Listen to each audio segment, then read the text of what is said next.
morning, everybody. How you doing? Welcome to the Eye Test, the show where we question what we see on a stat sheet with what we're seeing with our eyes. And today, I'm joined by my good friend Shawn. We are officially back for an official pod. So how you doing, brother? Man, I'm doing all right. Enjoying this Alaska weather, man. I guess that's what I would call it. Enjoying the Alaska weather. Yeah.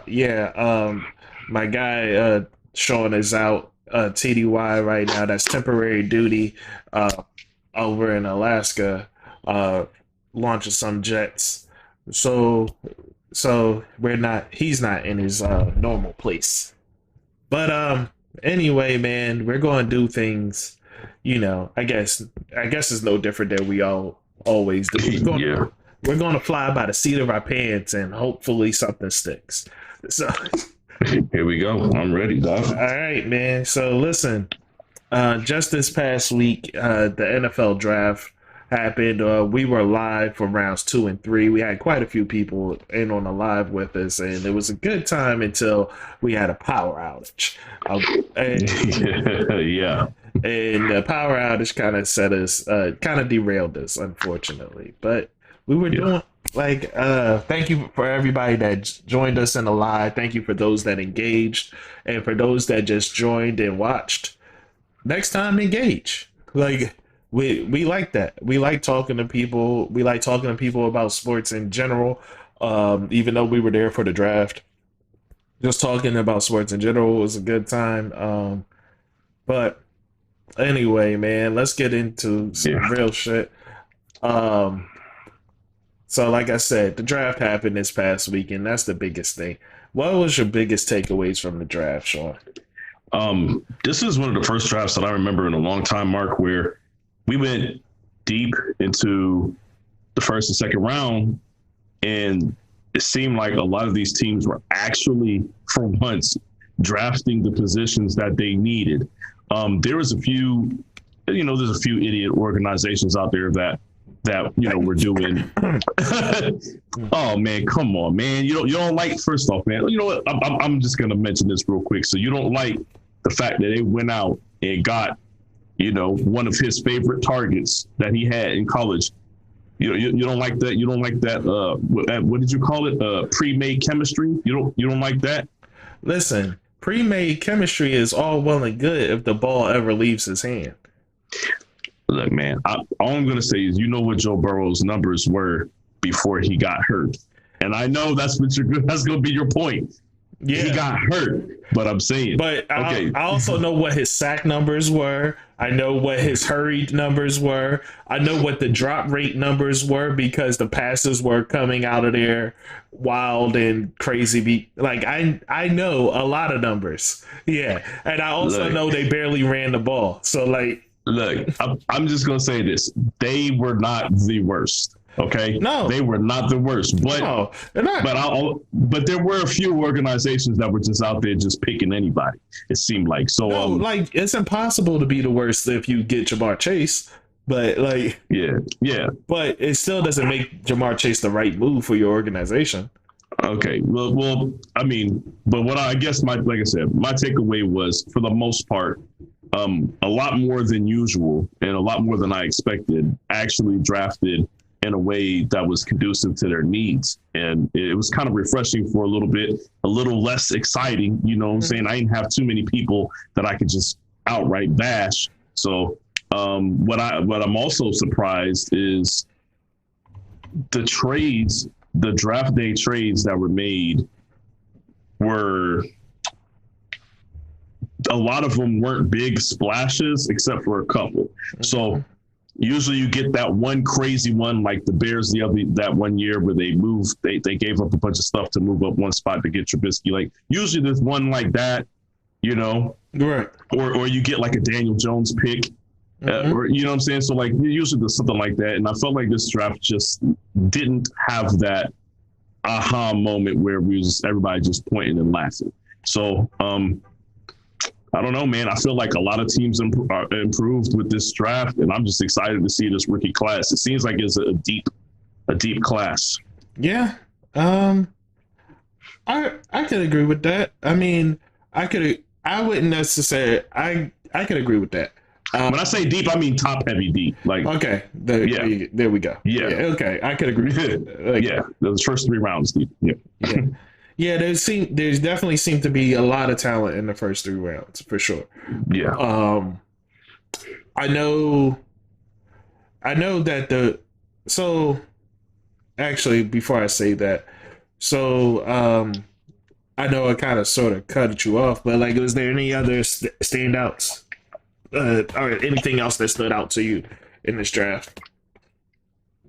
The fact that we didn't take the fact that we didn't take Mac Jones, that's all I care about, Mark. Who's we?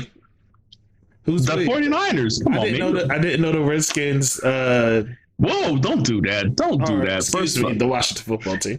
Well, no, that's not why I'm correcting you. You know why I'm correcting you. I'm a 49ers fan. Don't make me I got hats in here, Mark. Don't make me have to go put some apparel on for you. It's all good. You know what I'm saying? It's all good. You know, I'll get ridiculous in a heartbeat. You're already ridiculous representing a team that's on the whole other side of the country. But don't even do that. Don't even do that. Look, now that your team finally drafted correctly, now you want to come in here with your chest puffed out. Okay, let's see. Okay. Because that's what you want to do. You know? Because I have some thoughts even on my team, the Eagles draft. Look, all I'm good. You might have some thoughts. Let me cut you off real quick. You might have some thoughts, Mark.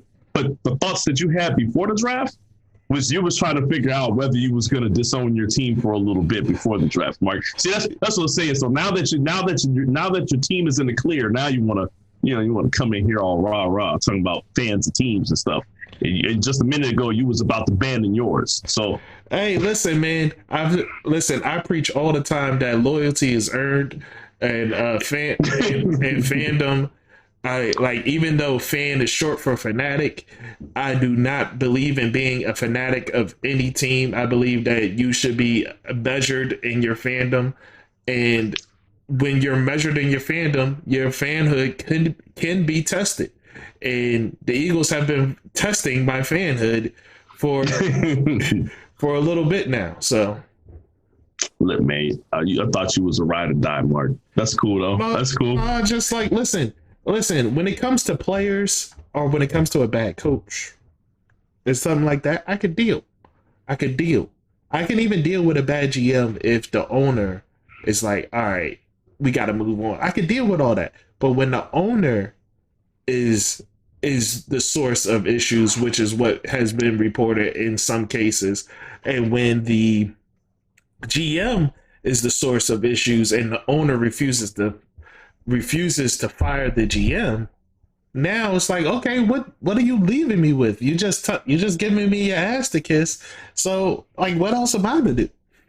What, you just pack up your fanhood and you go home. That's what happens. Listen. Well, let me ask you. Go ahead. Nothing changes if you don't do something. Like, nothing changes. If you show up in spades every single weekend and pack the house out, cheer, boo, or whatever, but you spending dollars every single weekend, nothing's going to change. If you're tuned in on the TV for this particular team, nothing will change. The only way things will change is if you affect the pocketbook. And the only way you can affect the pocketbook is by tuning out. Okay, I see you on your boycott shit. Okay, fine. If you could, then that's what I need you to whenever you reference that, I need you to reference it as a boycott or hey man, I'm not going to spend my money. I'm not paying for somebody to spit in my face. I guess I can rock with that. Okay, so we go get to the draft here in a second, but I will say this. I'm not gonna lie. We had a little dark period there with Jed York and Trent Baalke, and like you said, with the owner not willing to hold the GM accountable. And I only went through 3 years of it, Mark. I can't imagine what it feels like to go through 10 or 15 years of it. So right. I will say this. Luckily I've never had to have my fanhood tested in that way with the 49ers. you know. But we did have some dark years there, Mark. You know what I'm saying? So Right. I guess I won't judge you until I walk in your shoes. Yeah. But let's get to this draft shit, man. What you want to talk about, man?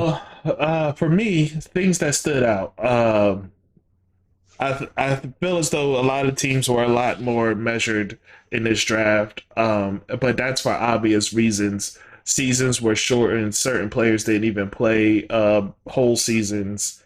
Some players only played one game, and teams said, "Yeah, we're going to draft them in the third pick." You know what I'm saying? So I don't know. And then you have um, so with that, and a big takeaway for me was that the draft itself, the for that first round, the energy just wasn't in the building at all. It wasn't.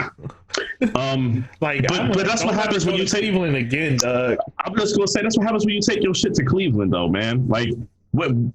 Since when has any Cleveland crowd been considered the wave or the energy or or the mood? It's never been.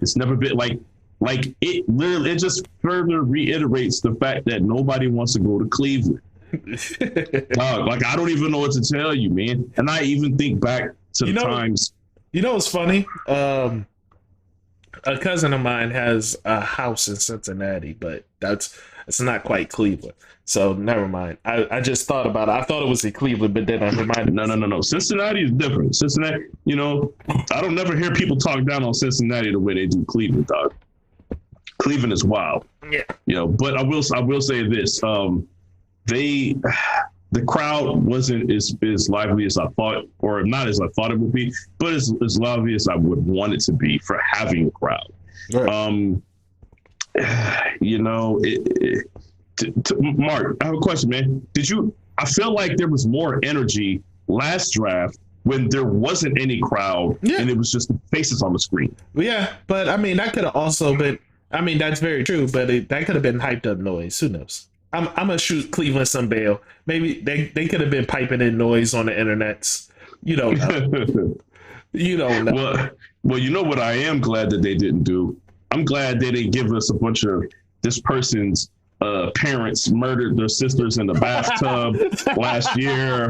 Like, you know what I'm saying? Like, I'm glad they didn't give us all those stories like they did last year. That shit was wild, man. Last year was dark. Last year was really dark. I was like, damn, what the hell? Like, I don't even care. Like, look, man, I understand he's gonna go be the third string kicker, but damn, I sure hope he gets the job. You know what I'm saying? Like at this point, right, like they was like, yeah, man, he lost his family to the pneumonia after they crashed into a frozen river. Like what? Like why are you telling me all this extra information? Like it's too much. But yeah, it's definitely. The stories were a lot better. Like I saw somebody mention in the comments when we were live streaming, they mentioned something about, I don't know if it was somebody in the comments or if it was you. Somebody mentioned, well, why are they bringing up this stat? It's like, oh, he was able to bench 200 pounds in middle school or some bullshit. Yeah, I was like, yo, it was random, Mark, but it's way better than what we had last year, dog. I was like, man. Yeah, they said in middle school he could squat 150 pounds or some weird shit, and it was like, what? Who cares? Like, it ain't middle school. Like, you know how far removed we from middle school? Like, that shit don't matter. But yeah, man. Legitimately, it was interesting. So let's actually talk about this draft a little bit, man. Yeah, let's get into it, man. Everyone said that the draft doesn't officially start until after the third pick. And the reason why everyone said that is because the first three picks were pretty much set in stone until it wasn't. So everyone assumed like Trevor Lawrence went where he was expected to go, number 1 overall. Zach Wilson, although probably shouldn't have been that high, went number 2 overall as expected to the Jets. And now number 3 pick, which supposedly due to I guess some rumors being put out there, was supposed to be Mac Jones. Luckily for you, Shawn, and for every San Francisco fan out there, Absolutely. it was not Mac Jones. And according to the San Francisco 49ers GM and Kyle Shanahan, it was never Mac Jones. And the rumor was completely false. Someone was handing out false information, possibly Mac Jones's Mac Jones's agent. His camp. Yeah. You know what I'm saying? But either way, it was Trey Lance. Now, I'm going to say this. How do you, like, although somewhat impressive, his previous stats, do you feel completely safe with Trey Lance? No, I don't, Mark. I've had time to digest this, and I think I got caught up in the fact that I knew for a fact I just didn't want Mac Jones. Right.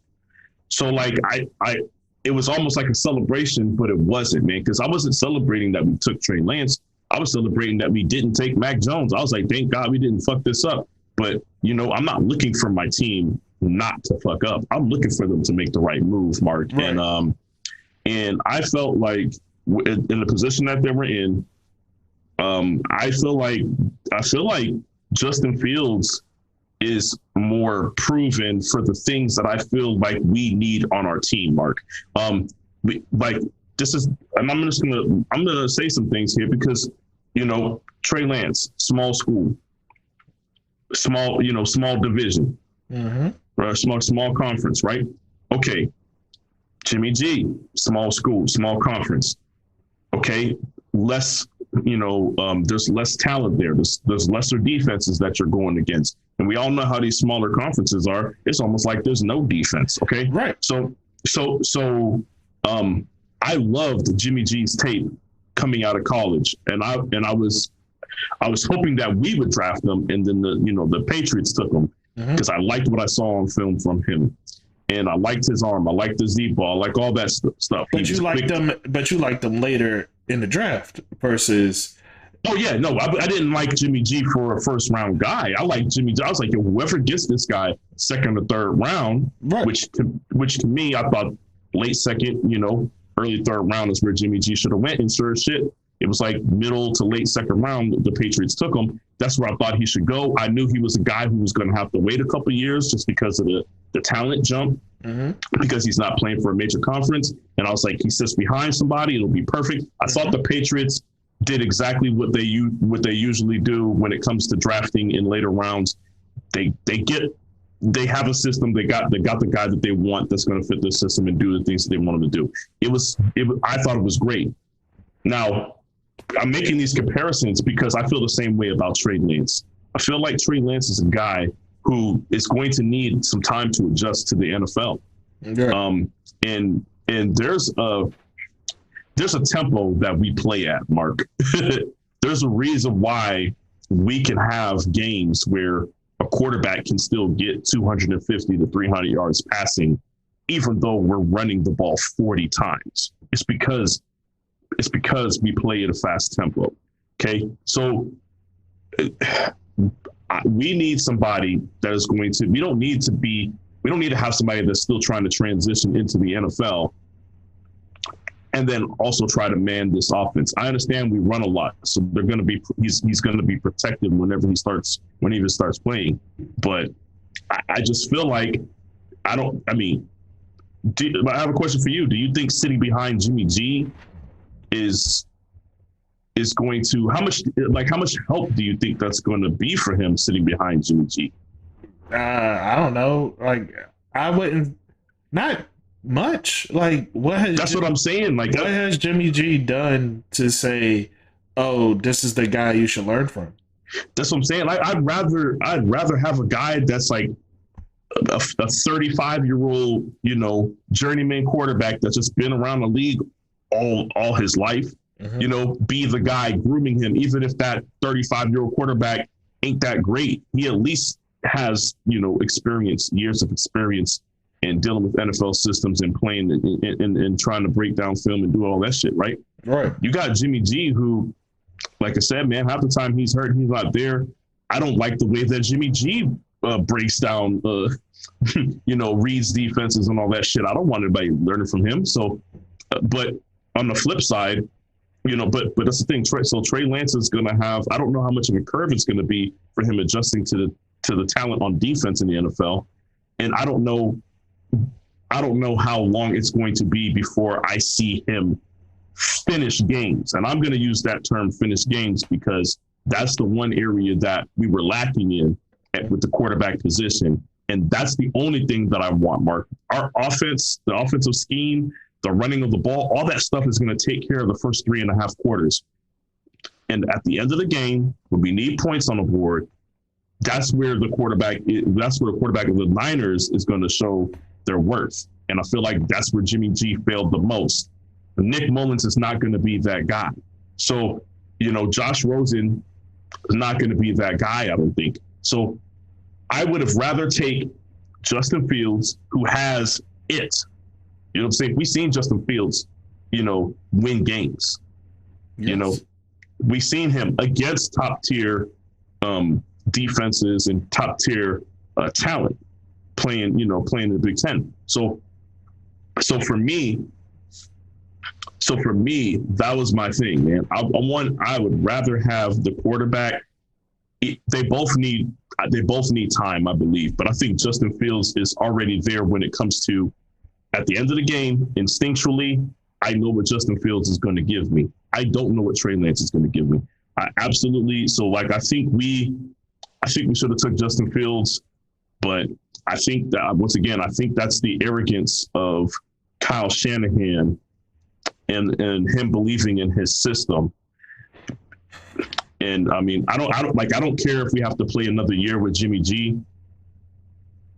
I kind of expected that because of his contract, but I'm at the point where even after a year, if Trey Lance doesn't see the field until the 2022 season, I still don't know if he's going to be ready to help us, contend for a Super Bowl.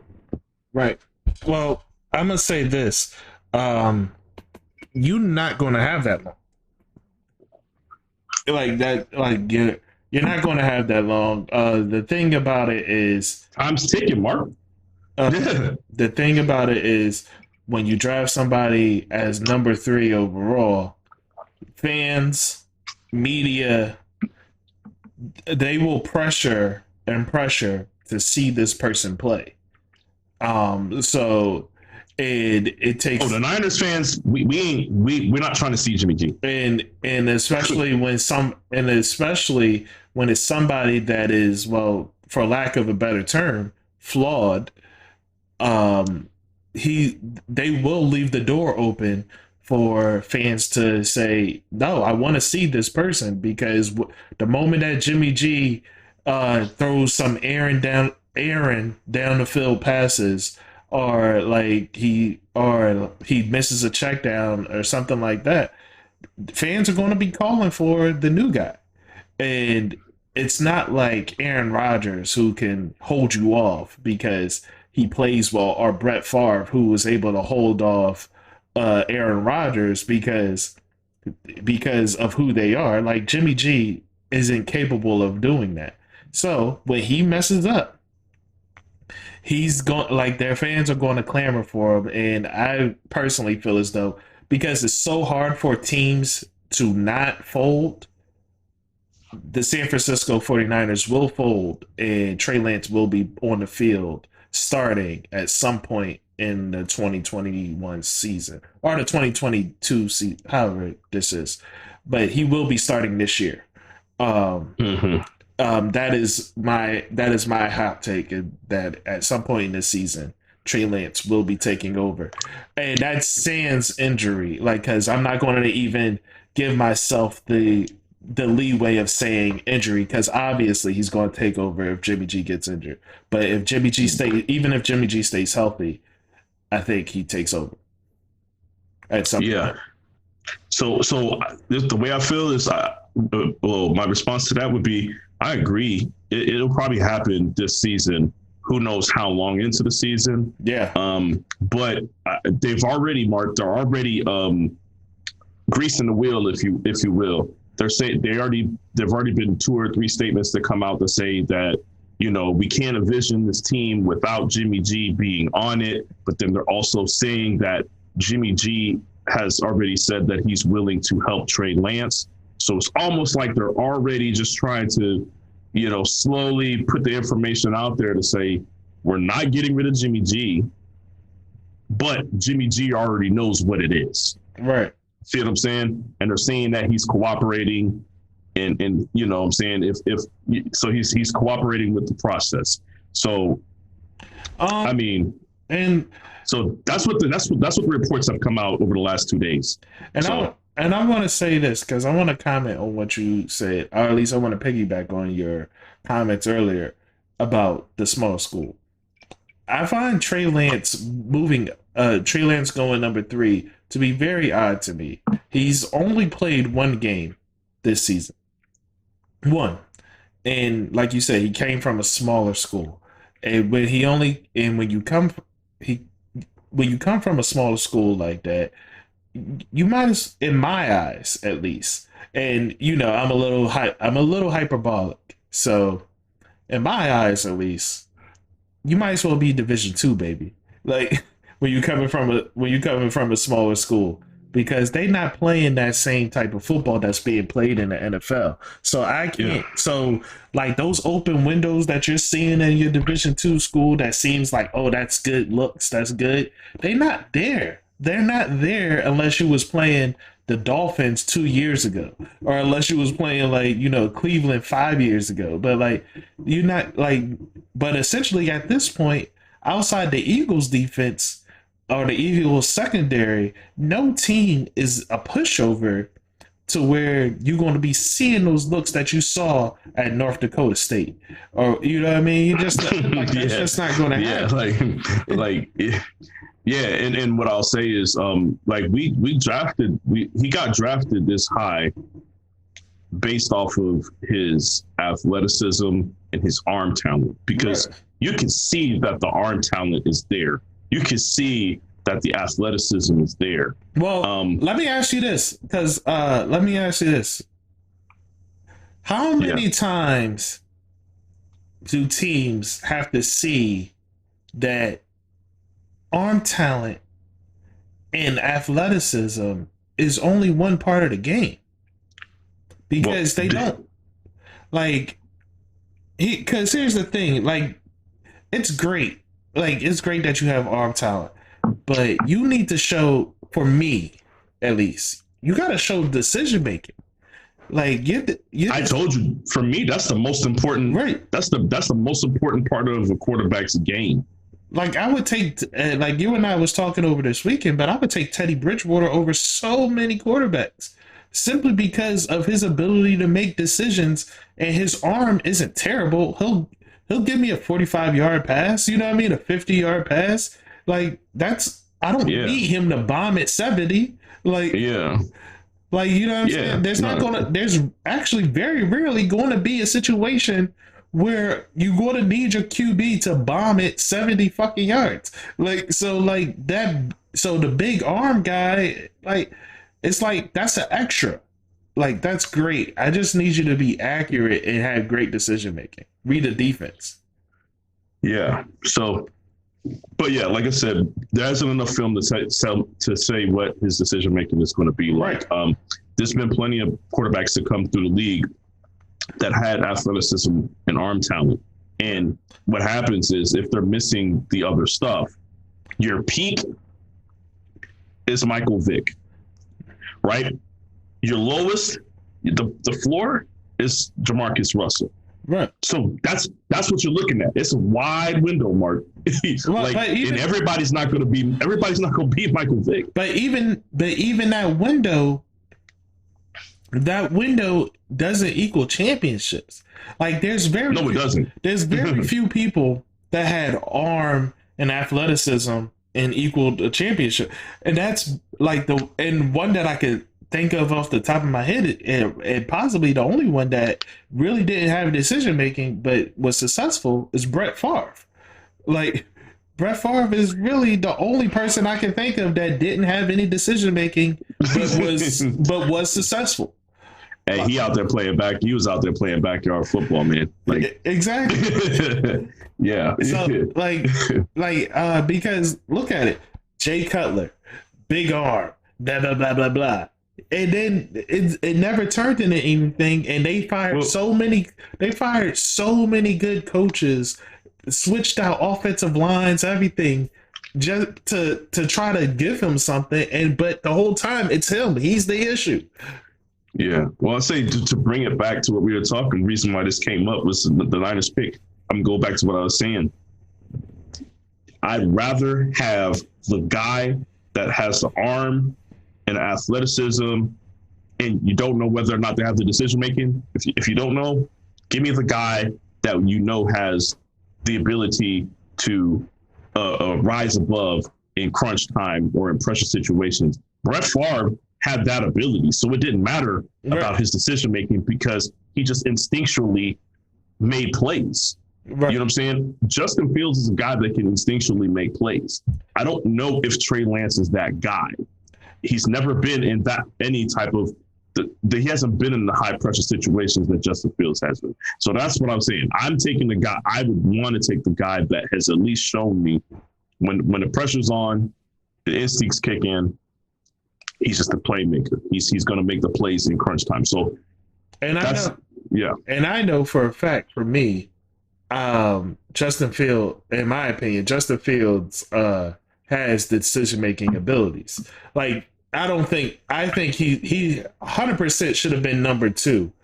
Like, but the fact that he went beyond 3 is, I still think, was a travesty, which is another takeaway of mine from the draft. But yeah, so well, let's. Good. I was going to say what we talk about next because I feel like we covered everything on that. Yeah. I guess another takeaway of mine was the fact that Justin Fields. Shout out to Chicago for getting what was essentially a steal. Justin Fields shouldn't have fallen that far. The fact that the Panthers, because the fact that the Panthers said, we're cool with Sam Darnold, even though Justin Fields is here, like, is wild to me. That's wild. Look, how do we even look, man, maybe there's something wrong with me. I like Sam Darnold.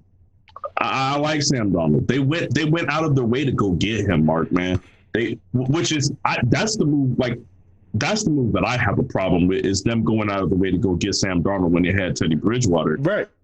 But now that they have Sam Darnold and went out of the way to go get him, I'm not mad at them for passing on Justin Fields. Like, I'm sure before they made that move, they probably didn't even think that Justin Fields was going to be there. You want to know who's mad at him? Who? Christian McCaffrey. Hey, man, they said, dog, this boy Christian McCaffrey is not getting no breaks, Mark. They went from Cam Newton to Teddy Bridgewater. I'm not going to go down too far. But Cam Newton to Teddy Bridgewater. Actually, with Teddy Bridgewater, you might have to go up. Maybe I do, but you see what I'm saying? Right. But they're still not. You're still not looking at guys that you're going to throw 40 times. Right. And then you go to Sam Darnold, okay? And I'm like, so y'all just said fuck it, fuck Christian McCaffrey, dog. Right. Hey, you're getting 40 touches a game, no matter what. Like, they're not trying to give him no relief. They're not trying to implement no type of schedule or no type of and this is wild, no type of play calling for passing or nothing, dog. This is wild for a guy that only saw 4 games last season. Man, the boy got probably 4 games and 120 touches. Like it's probably more than that in 4 games. But I'm just saying, but just Christian McCaffrey, I mean, once you're juicing, I don't know if you could double juice. You know what I'm saying? I don't know if that's something that you can do. You know what I'm saying? Look, everything I know about juicing is there's periods of time where you got to wean yourself off. And he has to wean himself off at some point. It's probably why he got hurt last year. You know, he'd probably be in the down week where he had to take a break from it. But I'm saying, man, there ain't enough juice in the world for him to keep carrying on this workload, man. Right. This shit is worse than the Ricky Williams days in Miami. And this shit is crazy. And it's worse than Priest Holmes. And if DJ Moore ever had dreams of being an elite wide receiver, go ahead and flush those down the toilet, my friend. Because not with this QB. They don't give a. All it tells me is that they paid money for Christian McCaffrey. This is the weird thing, Mark. Everybody else, it's funny how this works, right? Everybody else, we always talk about the running backs being undervalued, right? They don't want to pay them. And then when they do pay them, they don't want to use them, right? Right. Yo, so the first running back to get paid is Christian McCaffrey. And then they want to double down on using them. I'm like, dog, this dude, they're like, no, we paid for this product. We're going to use it. You know what I'm saying? Like they really about to run this dude right into the ground, man. I kind of feel bad for him. Like, you know, not too bad for him because he took the money, but I guess that was part of the deal. It's like, yo, you going to get these touches. Yeah. We ain't going to get you a quarterback or nothing. Yeah. So that, I want to write this down because that what you just said reminds me of a topic that I want to talk about later. I just want to say it out loud now so that it kind of gets stamped in. I want to talk about the recent talks through media members and I guess through some coaches that running backs are turn and burn. Like you draft them high, you get them early, but you don't re-sign them. I want to talk about that later, because I feel as though that's a far more nuanced conversation than they make it out to be. But yeah, but yeah, I just want that's something to talk about later. Right now, we still about this draft shit. But you know what? Look, I want to talk about the other part of the Justin Fields situation because, I mean, the Bears they still got Mitch. Mm-hmm. They went and got Andy Dalton, and then they drafted Justin Fields. Now maybe they didn't know that Justin Fields was going to be there. No. So that's I can understand that move, but right now they got a roster of 3 quarterbacks, which I'm assuming when they went and got Dalton, they got him as a case of emergency in a situation of, look, Mitch, you got this year, and if you don't, we're bringing in the red rifle. You know what I'm saying? Like I feel like not to say that Andy Dalton was going to be their guy for the future, but I felt like it was like tick tick. You know what I'm saying? We got Dalton in here. We will put you on the bench, and then now Justin Fields show up. So like I honestly. I really am curious to see how this is going to play out as far as QB competition and training camp and in preseason, because clearly there is going to be a competition, and I'm hoping that Justin Fields wins out, not just for Justin Fields, but also for the Bears fans because they've suffered enough. Mark, right? Shout out to Darius. No, listen, it's funny because speaking of. There was two rivalries that was stoked in the draft, which was really interesting because it was due to a trade and both moves were back to back. Because when the cornerbacks were taken off the board before the Cowboys pick, the Cowboys now no longer needed to be in the position that they were in to get the next guy off their board. Eagles looking to move up so they can get their guy. Something magical happened. Cowboys and Eagles made a trade with each other and just to screw over the Giants because they move up and they grab Devontae Smith, who the Giants have confirmed 100% that was their guy. That was the guy that they were going to pick at number 11 had they had the ability to. And it would have been a fantastic pick for them, knowing that Daniel Jones is Daniel Jones, and they just need playmakers. That would have been a phenomenal pick for them. Yeah. So with that is just it. So that was the first sniper move, which was kudos to Howie Roseman, which was, in my opinion, the only surefire move that you did all night, and truly the only move that you should be proud of. But the fact that you're proud of the whole draft is a problem. But anyway, yeah. At pick 11, the sniper move came again, and this time in the form of the Chicago Bears trading with the New York Giants. Like I said, the New York Giants were aiming for Devontae Smith. When Devontae Smith is gone, now they have to pivot.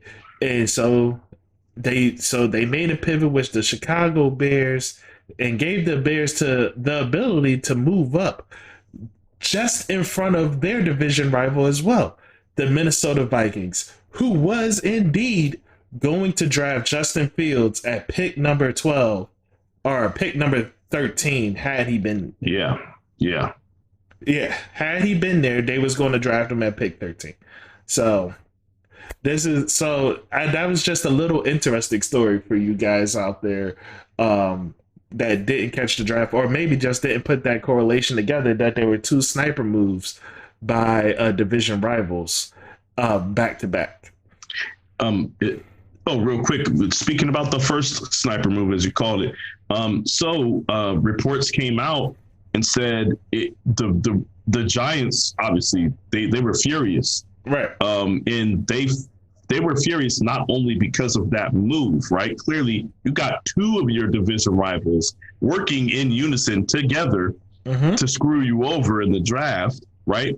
But then also the Giants apparently is still carrying resentment over from the final game of the season with the Eagles, because the Eagles pulled they pulled what's his name? Jalen Hurts. Jalen Hurts. They pulled Jalen Hurts out of the game while they were winning, and they basically intentionally lost the game, which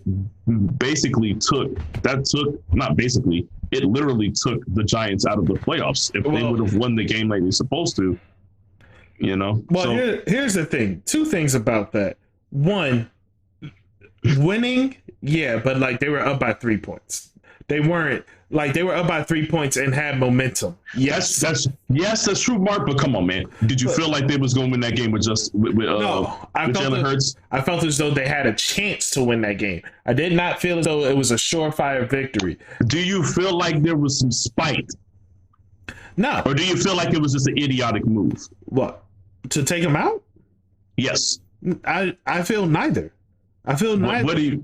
Then what was your take? Like, what do you call that? My take on it was, I'm not here to serve you. I'm here to serve me. And if you're serving you should leave Justin Fields in the game. Jalen Hurts in the game. Jalen Hurts in the game. Why not? Because Doug, you already know the reason. Because he should have been there in the first place. Doug, you already know the reason. Here's the thing: we are already we don't have a chance for the playoffs. So winning this game means nothing to us except for we're talking about draft position. Yeah, now we're number 12 pick instead of we're the number 12 pick instead of the number 6 pick. That should not absolutely nothing for the Eagles. Yeah. I'm here to serve my team, my needs. Look, my quarterback. My quarterback is going to have to deal. Look, you're going to start next year. You're going to have to deal with this.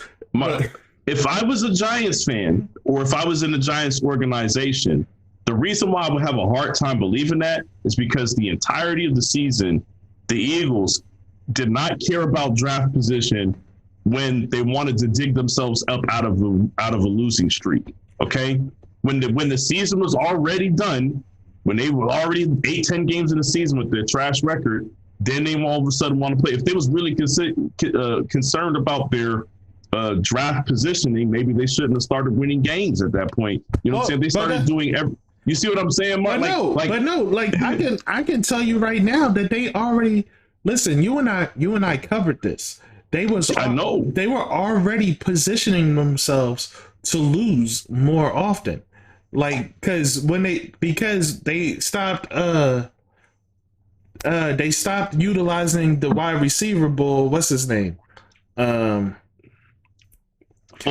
Yes, they stopped utilizing Travis Fulgham. They stopped doing certain things to put themselves in a position to win, knowing damn well that those receivers were trash. I'm saying is if you really wanted to lose, Mark, keep it 100. You would just kept Carson Wentz in for the rest of the season. Well, hey, That's fine. I'm just saying. I feel like, and then it's like when you pulled them, it was too late. It was a lot of goofy. It was just a lot of bad decision making going on. I don't think there was no intent, Mark. I'm not saying there was intent. I'm saying the Eagles was out there making dumbass decisions. No, I'm saying what I'm saying is that the intent did not match. The intent of whatever the front office was doing did not match whatever the coach was doing, and vice versa. And it showed on the field. But I do know for a fact that what we saw in the final game is exactly what they intended. And the Giants, if you are dependent, I feel as though anybody that's dependent on another team winning, shut the fuck up. You shouldn't be in that position to be dependent on another team winning, especially if you're trying to make the playoffs with a losing record. You don't deserve to be there. Like, you're speaking to the whole division, but go ahead. Okay. Go ahead. Okay. So what? I'm just saying.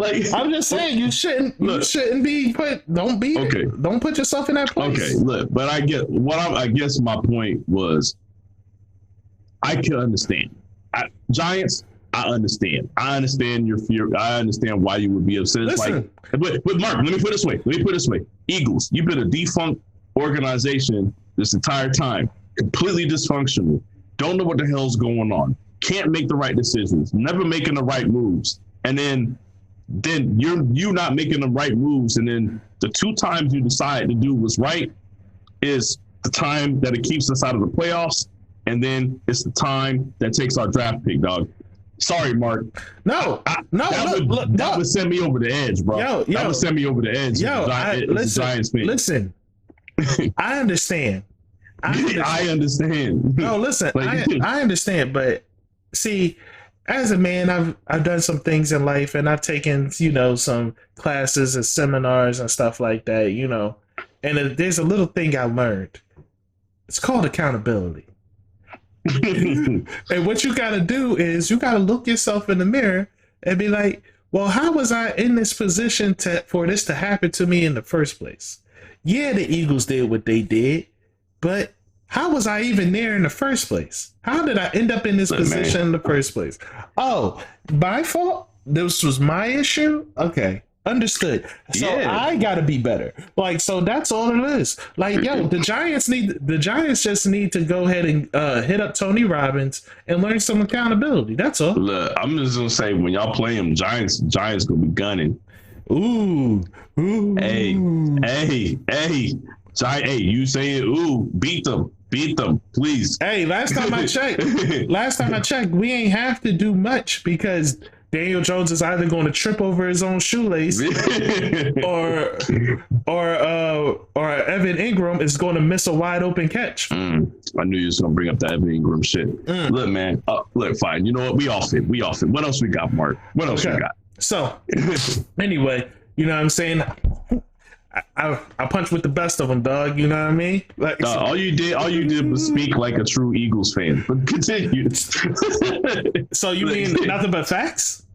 Where was that? Tell me where the lie was. I'm just saying, I want you to hold your team accountable. I do. Talk about accountability. My friend, I do. And speaking of accountability, here go right here. Let's go. So the Eagles did a great thing with their first overall pick. Of course, and I loved it.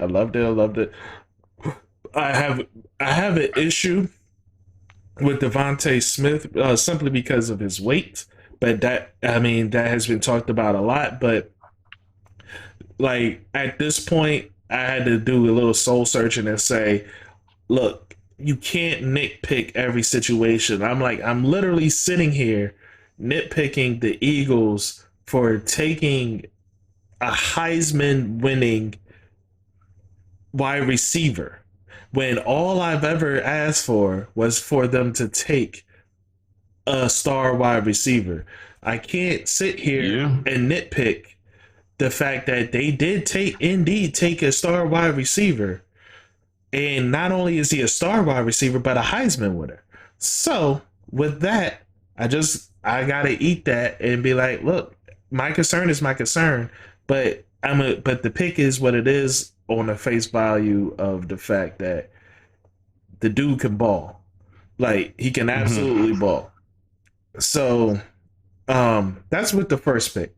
And I like, and however he heard through the grapevine that the Bengals were going to do that silly move that they did, and that the Falcons were going to take Kyle Pitts.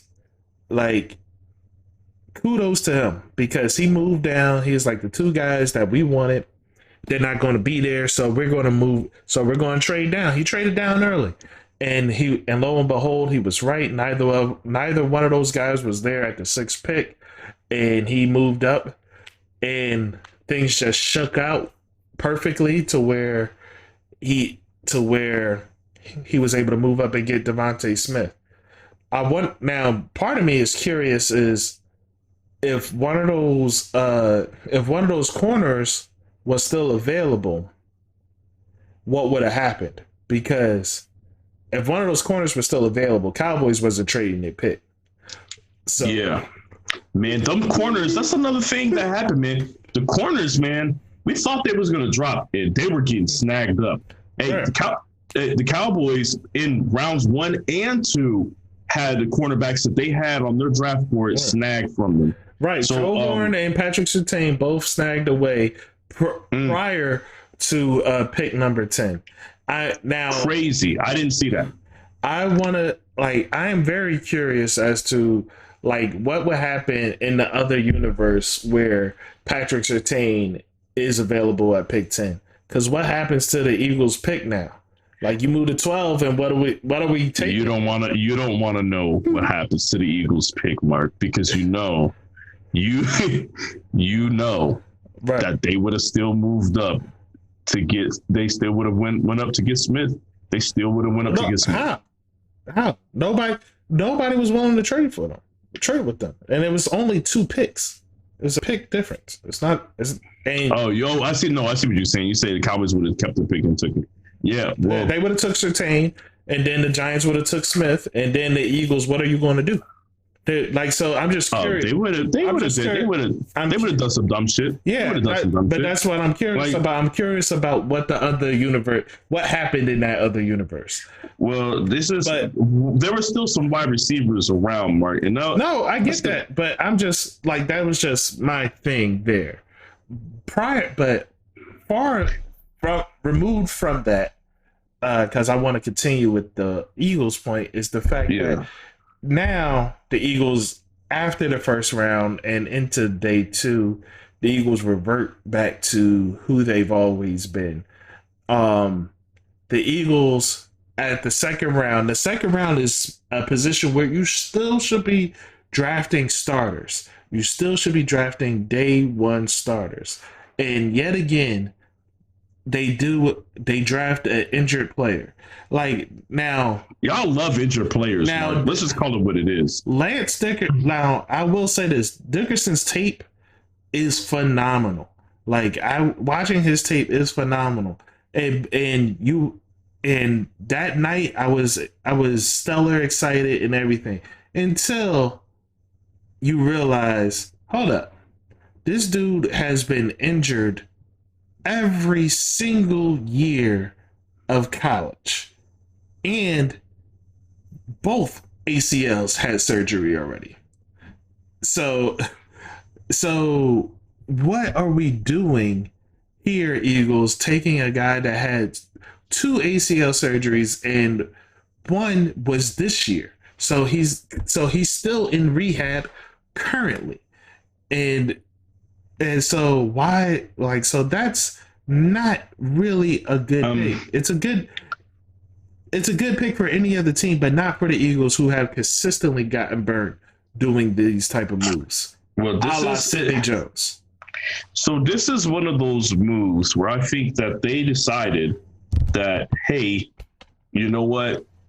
He's first round talent if he's healthy, and they felt like it was a steal if he pans out. He's a steal at round 2, but I can't go by if he pans out. which is why he should have been taken if he was available in round 3, Mark. This is the Eagles. This is the Eagles reaching up for some shit that they didn't need. But you can't just continue the cycle of drafting injured guys and saying that it'll be a steal if. No. It just needs to be a steal if you're going to draft them early. Right. Not early, but you know what I'm saying? If you're going to draft them round 2, and it's a position that you don't need, it better be a steal. Like Jalen Hurts was a steal. There's no ifs in there. He was healthy. He's had a certain level of production.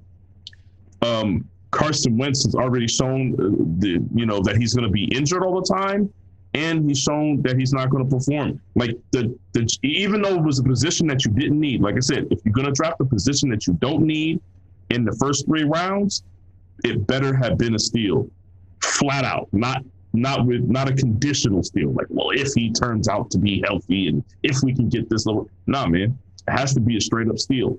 So even though I know you were unhappy with the Jalen Hurts pick initially, it's still one of those things where you could possibly live with.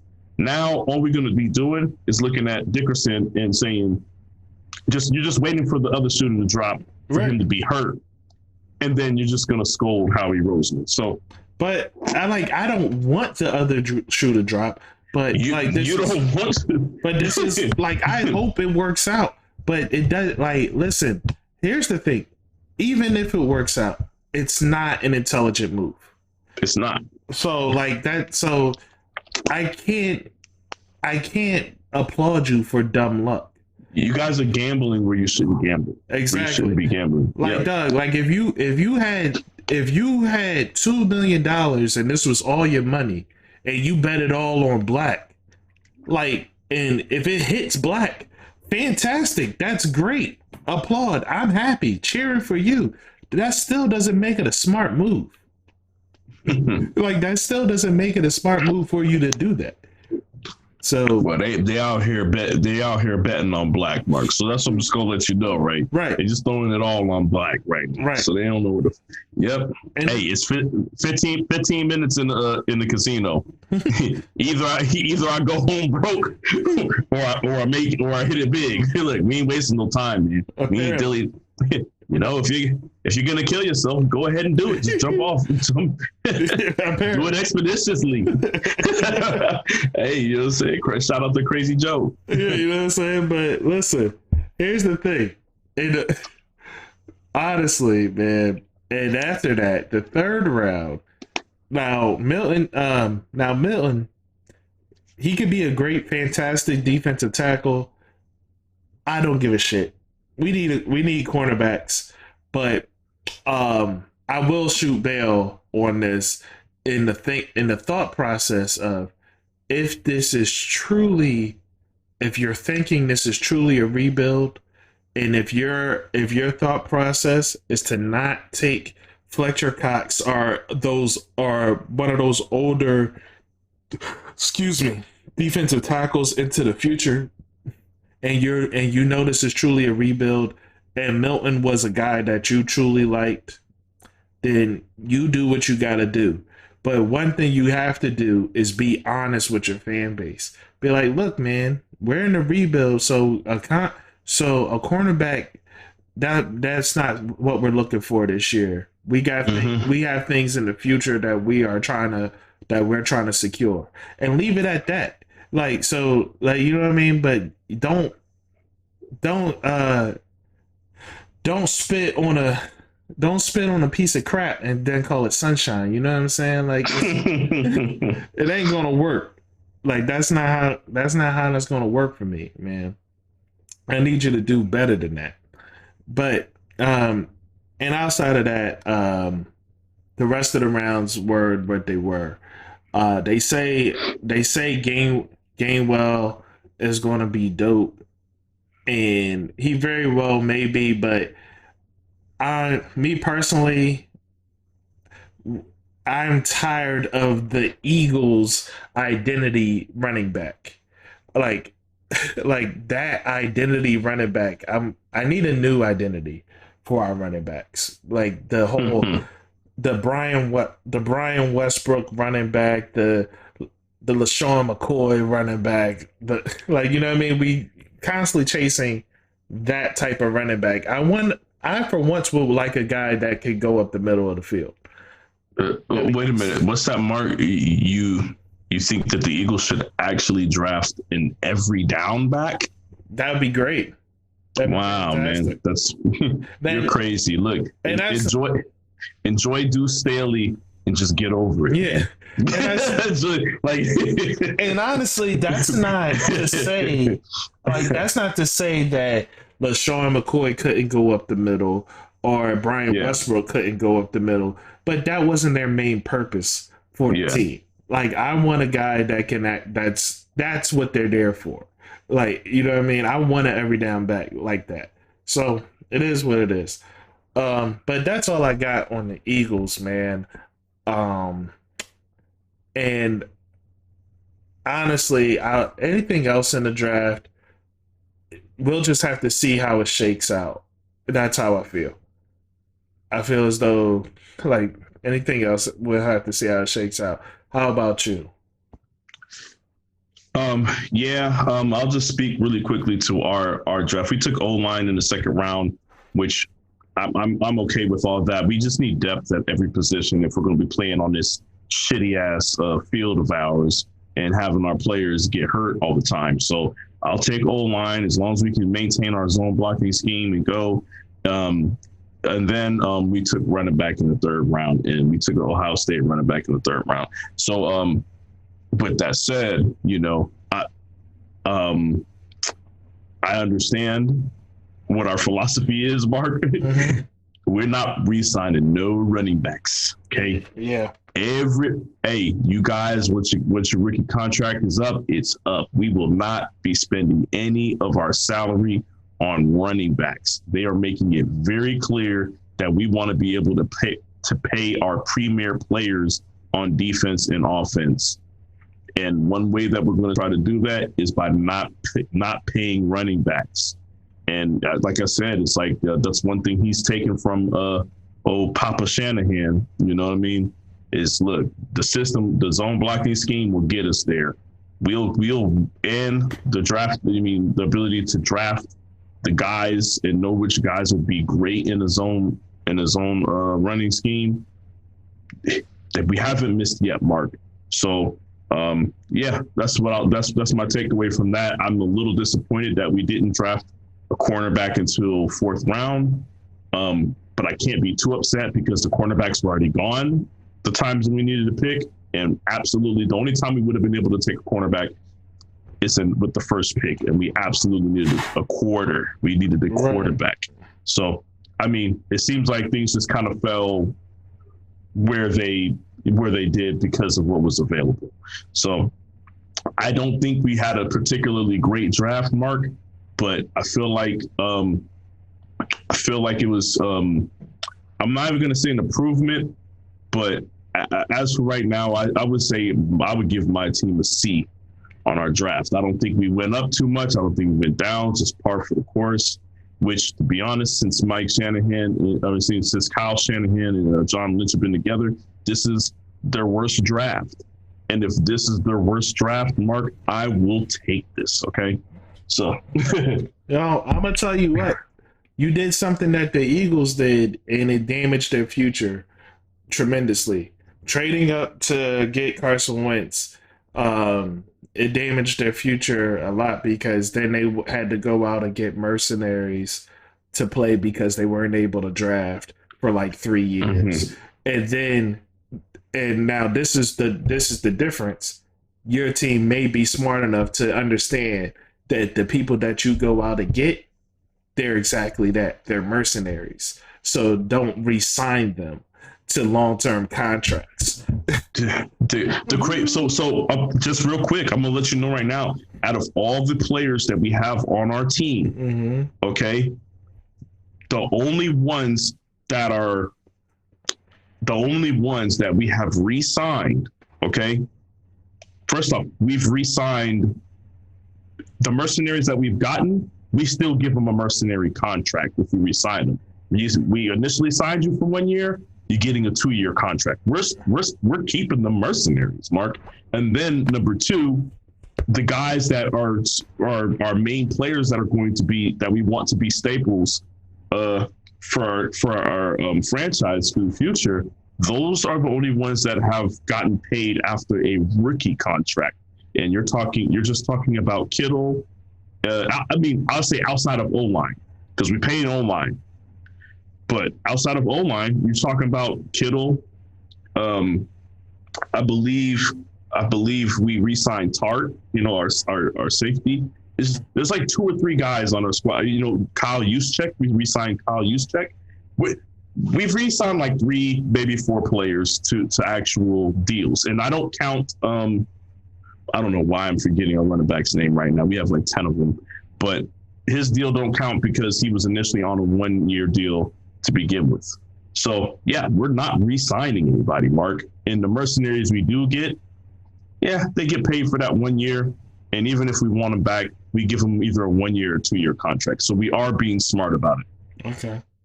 Now, all right, man. I'll take that. But yeah. Let's get out of this. Let's get out of this sport and talk about the current sport that's being played. Let's talk about some basketball, man. Let's get into it. Real quick, I just saw some breaking news. Kyrie Irving and the Brooklyn Nets organization, they're both being fined $35,000 each for lack of media access. So that's just breaking news. There's really nothing special about it, except for we saw this coming because, Kyrie is Kyrie, and he has yet to learn the Marshawn Lynch factor. I'm here just so I don't get fined. So it is what it is. So I find it very diva-like behavior on his part, though, because this tends to be something that comes up after losses. So, okay, so I just got to bring this up because I'm okay with people not talking, and if you don't want to talk and you're okay with taking the fines, that's cool too. You know what I'm saying? Like, as long as you understand what it is and aren't going to complain about it, then it's fine. Right. But like, I'm just going back to the first time he got fined for it was in December. Right. And his quote was, I do not talk to pawns. You know what I'm saying? You really be talking crazy to the media. You know what I'm saying? Like, you know what I'm saying? Like, just don't say nothing, right? Just take your fine and just keep it moving. You know what I'm saying? Why can't they just do that? You know what I'm saying? Like just take your fine. You know what's coming. You already know you're not talking. It's a stalemate. Nobody's going to get what they want here. Take it and you move on, man. That's it, man. Right. But he be talking spicy. Him and Katie be talking real spicy to the media, man. When they do speak to them, they be talking crazy. You know what I'm saying? So, I mean, is it a surprise? No. It's going to keep happening, because now you got one person feeding off of the other. Kyrie didn't like talking to the media when he was in Cleveland either. But guess what? He did that shit. You know why? Yeah. 2 reasons. Because he kind of didn't, he's kind of jealous of LeBron, you know what I'm saying, of it being him showing up and it being his team. So I feel like he wanted to still have that presence. But at the same time, I think it's because LeBron was talking to the media. You can't be on the team with LeBron and he's talking to the media, and then you don't want to talk to the media because then you're going to look crazy. You're going to look a certain way, and it's going to fuck up the team dynamic. But when your other superstar on your same team is on the same shit at the same time as you, then it's whatever. They feeding off of each other when it comes to that. So, I mean, it is what it is. As long as your teammates are fine with it and you're okay with getting the fine, I don't care, man. Don't say nothing. Right. But there is a way that you can go about this to where you don't have to say nothing and you don't have to get fined either. So. Right. Well, on this note, I want to just give a nice loud applause to Russell Westbrook. You know what I'm saying? Here we go. My guy out here balling out of control. You know what I'm saying? Efficiency rating through the roof. Assist rating through the roof. Do you know he can play all minutes, give up zeros for the rest of the season and still average a triple-double? Yes, I did see that stat posted somewhere. Mark, did you post it? Maybe, I may have been the culprit. Yeah, I'm pretty sure it was you, but that's fine though. No, that's a hell of a stat, man. You know, I mean, are we just going to talk about Russ in his achievements, or do you want to take this time to speak about the media narratives and double standards? Listen, I'm going to save the media narratives and double standards for when your cousin gets back on here so I can roast his ass. That's what I'm going to, because he's a victim. So, paging Robert Gums. We talking to you, buddy. He's talking to you. He said he want to see you front and center again. You was talking real crazy in the beginning of the season about Russ. Real disrespectful, like, you know what I'm saying? A lot of talk about meaningless stats that don't translate to wins. And if you look at the stats, they translate into wins. They translate into wins. Last time I checked, his triple-double average is 75%. And nobody has as many triple-doubles as he does. Like, that is a fact. If you like I looked at the closest active player with triple doubles is LeBron James, and LeBron James is at 76%, and his triple double count is probably, I think it's like 60 off. Yeah, it's off. It's off by a lot. Like, it's like he's off by over 60 triple doubles. And so the fact that you have close to 200 triple doubles and 75% of those are wins, that lets you know right there you've been lying to yourself, people, talking about meaningless stats.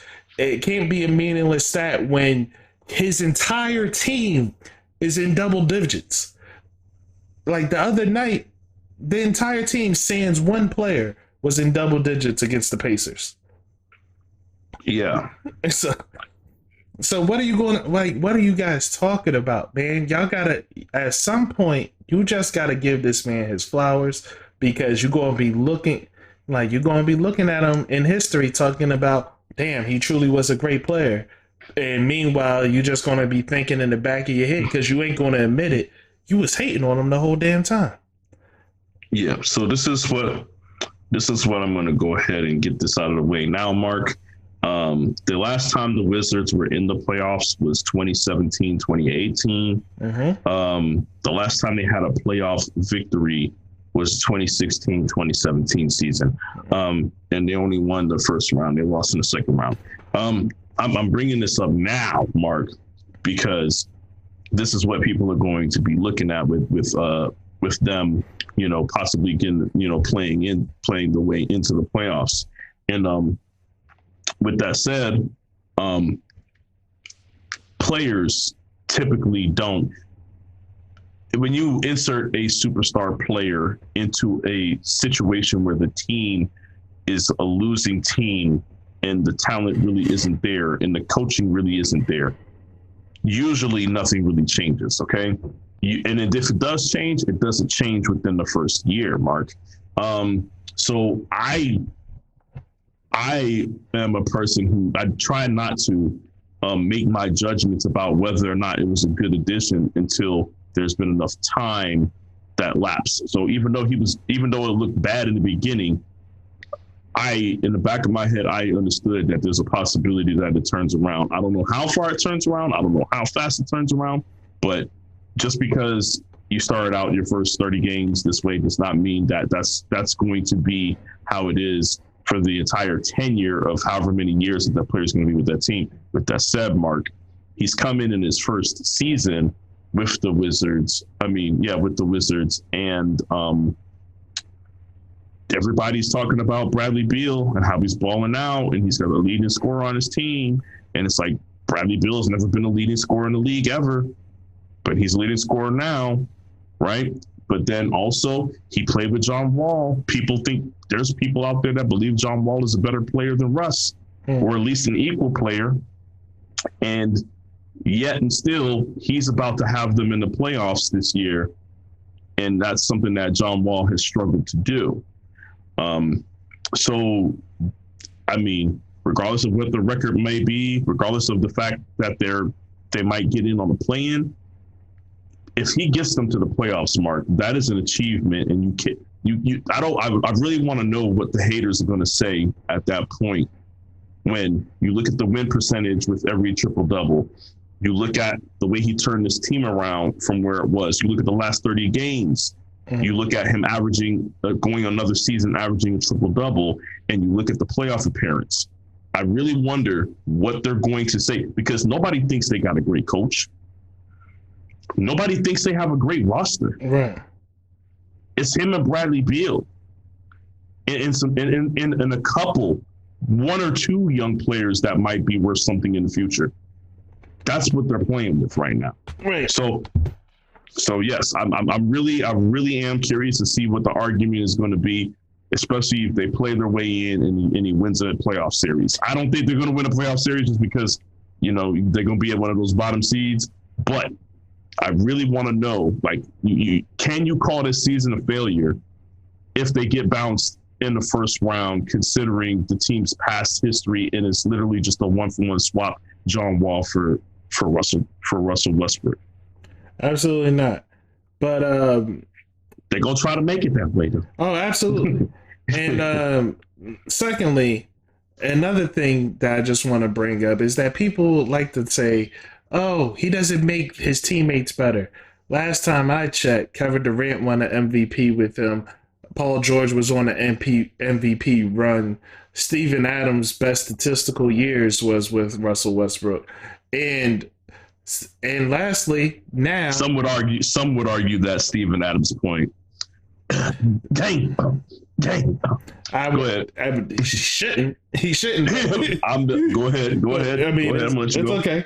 But and lastly, Bradley Beal is on the way to being the scoring title leader, and so with Russell Westbrook. So how is it possible that someone so selfish can allow a teammate to be the scoring title leader? How? Look, man, that man got 24 assists the other day, and it wasn't even his first time getting 24 assists. He's the only person. He's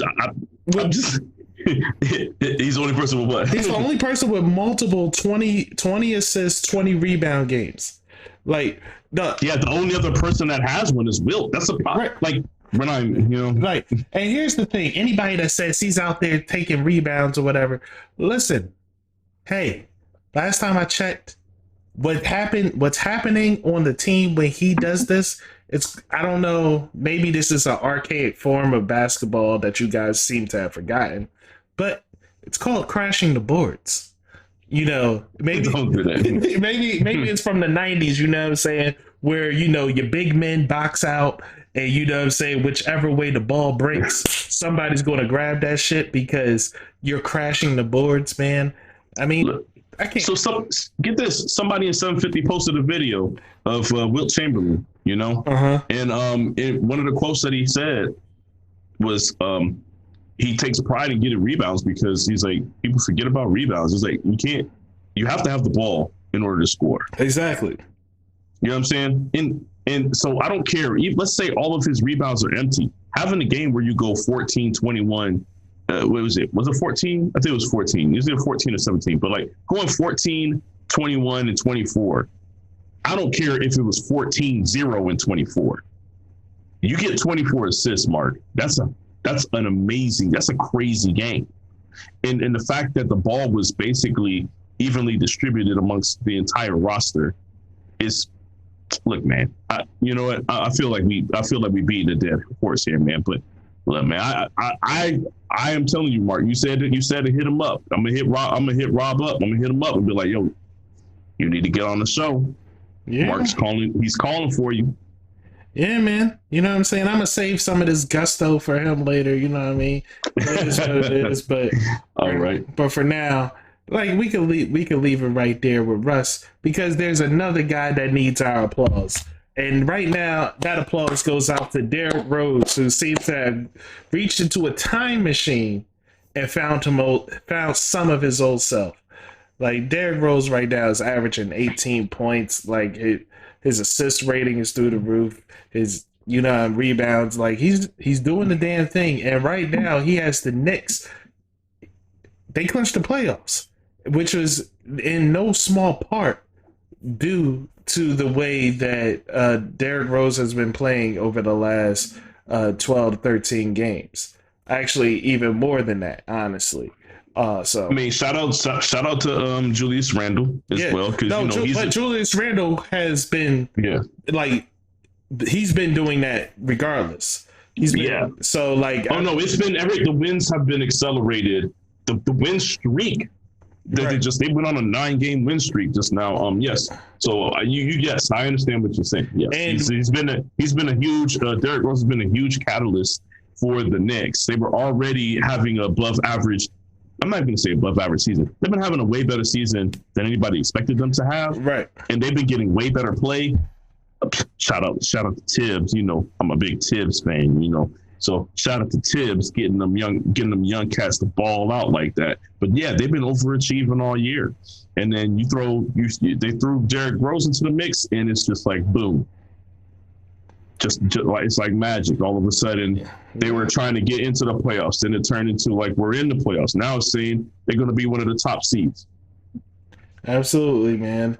And it seemed, and so shout out to them, man, because I appreciate what I'm seeing from them. It's great.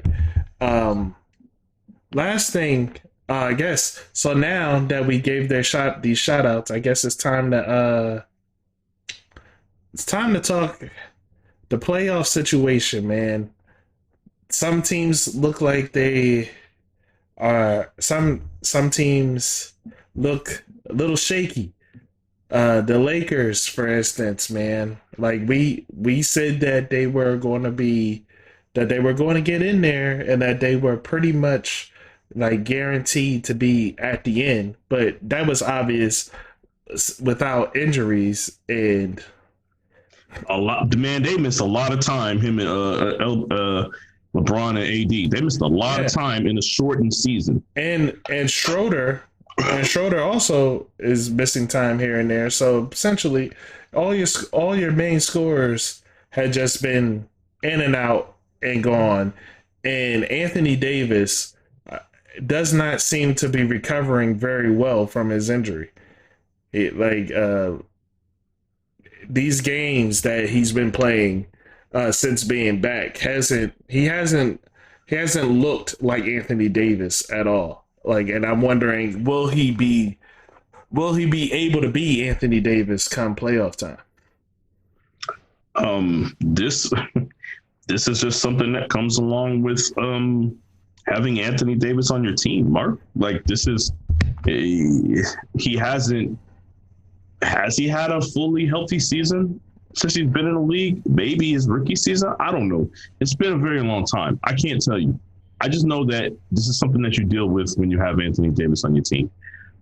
Some guys are just constantly injured, especially if they're a big guy and are constantly injured. It's something that never goes away. But Anthony Davis has to play right now. He might not look like himself, but he has to play right now. Mm-hmm. LeBron was just over here bitching about possibly being in the play-in. Like, you know what I'm saying? But that's the situation that's how bad it's gotten. So Anthony Davis has to play, and if he's going to play hurt, look, man, I understand you're not gonna be yourself, but you got to do something, man. You're Anthony Davis. You got people out here calling you, top 5 player in the world. You know what I'm saying? You got to go out there. Hey, everybody that I've ever known, Mark, that was top 5 in the world, go out there, and even if they were playing with an ailment or fresh off of an injury, they still look like themselves. So that's the standard that I'm holding Anthony Davis to, and it's the standard that it's a standard that he's going to have to live up to if the Lakers want to move their way through the playoffs, man. It's the West, man. We got a lot of teams out here balling. A lot of teams out there balling in the West. Hey, he better suck it the fuck up. I know that. Yeah. So let me ask you, man. Do you the Phoenix Suns, in no small part, due to Chris Paul, are number one seed in the Western Conference? Do you believe it? Like, do you think that's going to translate in the playoffs? I think it is going to translate in the playoffs, and here's why, Mark. This is what I want. I'm going to start naming off these teams here in the Western Conference. You have Phoenix, you have Utah, you have the Clippers, you have the Nuggets, you have the Mavericks, you have the Lakers, you have the Trailblazers, and you have the Warriors. These are the top 8 teams in the. These are the top 8 teams in the West right now. Out of those teams, you could already just pull 3 out of there that have been dealing with injuries all year. Then you have the teams that look like they were lagging a little bit based off of their performance, the deep playoff run from last year, like Denver. You know what I'm saying? Denver hasn't. They got their shit back, but for a while they didn't look like themselves. Okay. Then you have the Clippers, who made some changes. They've been making changes all year, and they have been playing good. But I'm saying, you look at all these teams, and there's the only team that I see, only 2 teams that I see on this list that have been playing consistently, playing a high level of basketball consistently throughout the season, and that is the Phoenix Suns and the Utah Jazz. The only 2 teams in the West have consistently been playing at a high level and just maintaining that throughout the season. These are teams that haven't been suffering a lot of injuries to the star players and things of that nature. Mm-hmm. That is going to play. That's going to play as a big advantage in the playoffs. The chemistry. We saw what chemistry did to the Clippers last year. Chemistry is going to be huge this year because of the shortened season, because of the players because of a lot of star players missing time, a lot of players in general missing time. And then, there's just a lot of teams that have been making moves. A lot of people don't like this new NBA where people move around and jump around from team to team and superstars move here and there. I think this is going to be the season where we see the negative effects on full display of people forming all these new teams and all these and putting making all these acquiring all these new additions. I think this is the season where you will see that 1 and 2 seed of the Phoenix Suns and the Utah Jazz pan out to be the teams, that are going to be representing the Western Conference Finals. Because right now, the Lakers, I'm concerned about the injuries. The Clippers, I don't trust Paul George. You know what I'm saying? Some of these guys, like, you know what I'm saying? Thank you for finally coming around to that. Look, it just is what it is at this point, Mark. It probably was what it was 3 years ago. It was. I can't. I tried. Last year was it. Last year was the final straw. Like, I tried it. I gave them the benefit of the doubt all the way up until last year, and that's it. It is what it is, Mark. So yes, the Suns are legit, and anybody that thinks that they're not is going to be in for a rude awakening. Mm-hmm. Yeah. So all right, I hear what you got to say there. So you don't give Utah, Dallas, none of them a shot. Utah's only. I said Suns and the Jazz. Those are the teams that I feel like are going to have an advantage over the other teams in the playoffs. Those are the teams that I like in the West.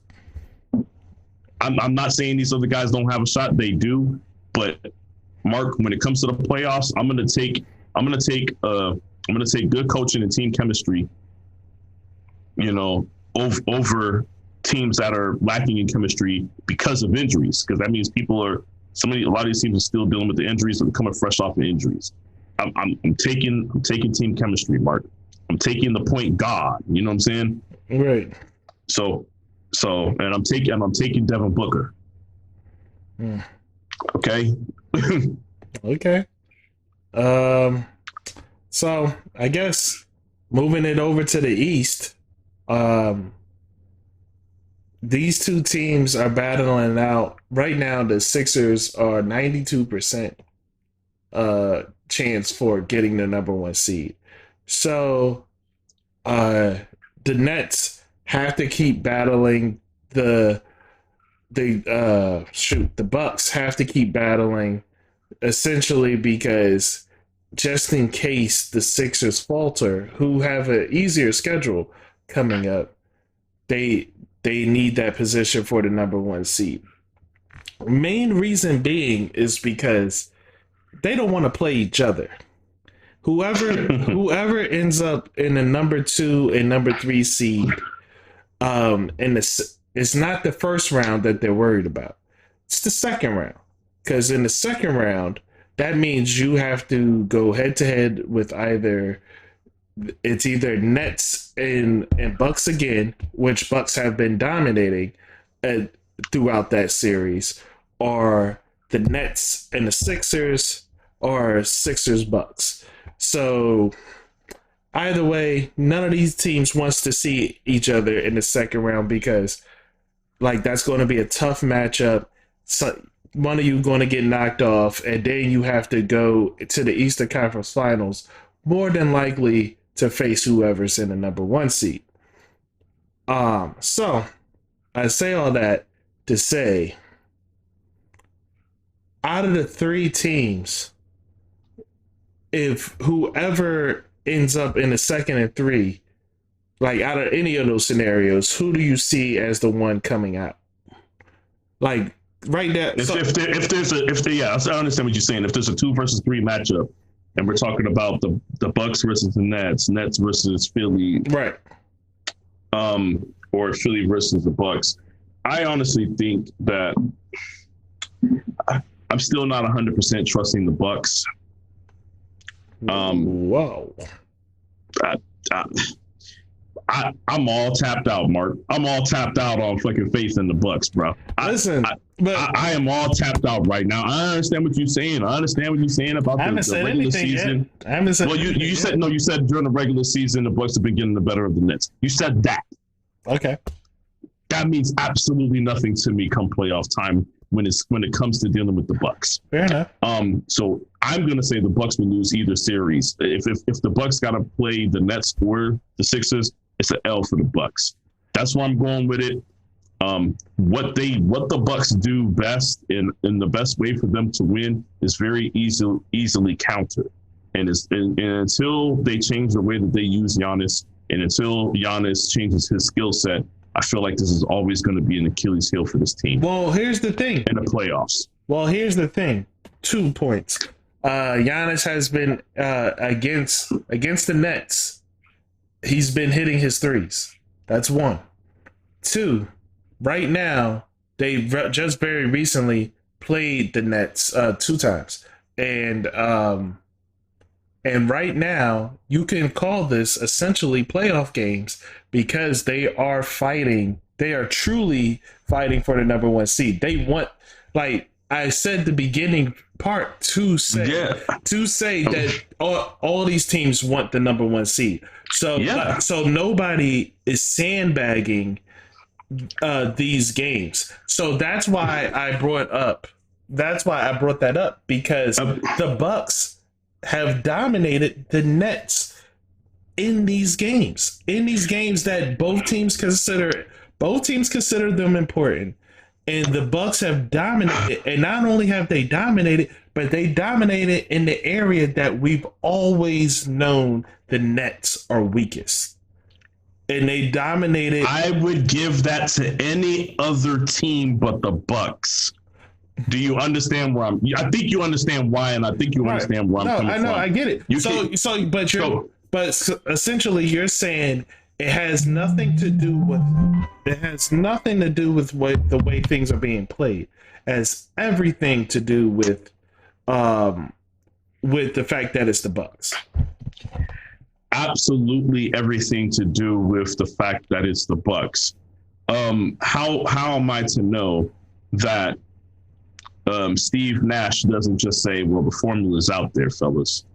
Hey, you know what? KD and Kyrie are going to be on a mission as well as Harden.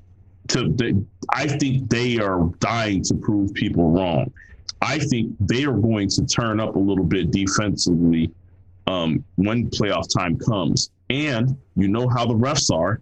Things are going to be allowed to get a little more physical. Mm-hmm. You know what I'm saying? Giannis is knocking down threes because they ain't guarding him.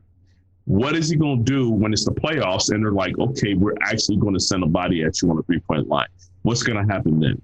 Okay, so I'm taking into account that it's going to be playoff basketball, and the coaching staff there, with the Nets. Although I know they do not pride themselves on defense. D'Antoni still had, I don't know whose idea it was, but D'Antoni still had the boys playing defense last year with the Rockets. So I can't sit here and say that it's never been seen from D'Antoni. And all I'm saying is there's in the way that the Bucks are set up, you know the solution to this problem. Pick up Giannis at half court. You know the solution to this problem. It's really simple. Okay? All I'm saying is but see, here's the thing. Pick up Giannis at half court. One, you have nobody. You Brooklyn Nets have nobody that can stay in front of Giannis from half court. That's way too much space. Giannis is going to blow. Who you got your eyes wide open? Who the fuck is staying in front of Giannis from that position? KD. Lies. Why would you ever lie to yourself like that? No. You said nobody can. Are you telling me KD's not capable? He hasn't. He won't. He hasn't done it. I'm telling you. Okay, man. I'm telling you. I watched KD take up the challenge. KD will take up that challenge when it's not all on him, right? KD took up that challenge of playing better defense in the series against Cleveland when he was with the Warriors. I've watched him do it. Okay, so what I'm trying to tell you is, I believe that he will take on that challenge. If that's the game plan, if that's what they need, I feel like KD's going to do it. But listen, you can look at me. You can look at me crazy. You just said the Warriors who had defensive stalwarts. Are you saying that because back him up? So you're saying that because he feels like he's not going to have the backup, he's not going to be as aggressive defensively? Yes, that's exactly what I'm saying. He's not. Exactly what. Like when you know that there's a Draymond Green back there, or Andre Iguodala, or whoever behind you, that in case this dude gets by you, you're going to play more aggressively. If you know you don't have that, you're not going to be willing to go out there and let this dude burn by you. You're going to play softer. Doug, okay, look, I'm just telling you, I feel like they got a point to prove. Well, they had a point to prove last night and they lost. So what? That ain't the playoffs. We get to the playoffs. But this is what I'm saying. I know what you're trying to say. It's a playoff. You're trying to say it's a playoff environment. Exactly. And then you're just going to go off of that. I'm telling you, I don't care if it's a playoff that's environment. All I got. That's all I got to go on. Because what you're saying is the Bucks are going to shoot themselves in the foot. And I'm saying if the Bucks, if you take that away and it's just and what they're presenting, if you take that away and what they're presenting, the Nets are in trouble. You know what? This is what I'm going to tell you right now, Mark. This is what I'm going to tell you right now. I'm going to get this shit out the way now. We arguing about shit that don't even fucking matter. I think Giannis can average 32 to 35 points a game, and the Bucks still lose. But how? But listen, I know how you mean how. But listen. They have Chris Middleton, they have Drew Holiday, they have PJ Tucker. This is not, outside of Chris, this is not the Bucks from last year. I understand that. I do understand that, and I do like this team better. And but is Drew Holiday stopping Kyrie the way he's playing right now? Is who? Is Drew Holiday stopping Kyrie the way he's playing right now? Is he stopping Harden the way he's playing right now? Drew Holiday, Harden's not playing shit right now. And according to Steve Nash, well, I understand that. And according to Steve Nash, Harden had a reset. Now, whether or not that's just cap to keep him fresh, we don't know. But the fact of the matter is, what's being stated, they won't be seen to the second round. Yeah, but that's what I'm saying. If this matchup happens, it won't be to the second round. They got time. Look, man. Look. But like, this is what I'm saying. Do they have time? Because after the play-in, let's say the Wizards. Let's say it's the Wizards that they gotta face. Now, I'm not saying that they should be afraid of the Wizards, and I'm not saying that they won't beat the Wizards in 5. What I'm saying is, even in 5, you think Russell Westbrook is making that shit easy? You think? I mean, nobody making it easy. No, but I'm saying, nah, man. I don't think they're gonna. I don't think that the Wizards are going to do any wear and tear or any. I don't think they're going to give them any type of physical stress or any type of things that's going to carry over to the next round. No, Mark. Okay. That's how I feel. All right. 1,000%. Okay, that's fair enough. 1,000%. And I like Russ and I like what they're doing. I just think they outmatched. But that's fair enough. But what you said, because here's my next point. And you said, who's going to stop Kyrie? Who's going to stop blah, blah, blah? Who's going to stop anyone on the net side? Because what we have seen so far this season is that in the fourth quarter, whether they win or lose, teams start beating down on them in the fourth. We've seen it. So who's going to stop? And not only have we seen it, but we've seen that's exactly how the Bucks been beating their ass. Is in the fourth. Like the Buck in the fourth quarter, the shots stop falling, and the Bucks is just banging on you on the inside. Fucking Giannis is doing whatever the fuck he want. Drew is out there. You know what I'm saying? Like there's a different, like their offensive prowess for the Nets is amazing, and we know it's going to be an even different beast with Harden out there. But we also know that, like, how many teams can you show that had all offense, no defense, and won? Like in any sport, really. Like, how many teams have we seen? We've seen a lot of teams be the prolific offensive talent and get to the chip or get high seeded, but they always falter to the team that's more defensively sound. I'm gonna make this last point, and then I'm done with it here, Mark. Okay. In all of the major games, it seems like just about all of the major matchups that the Nets have had this year, they have not played any of those top teams with a full roster. It's always just been 2 out of the 3, man. And the same thing, Bucks may have won these matchups. They're not blowing them out, and there are only 2 out of the 3 superstars there.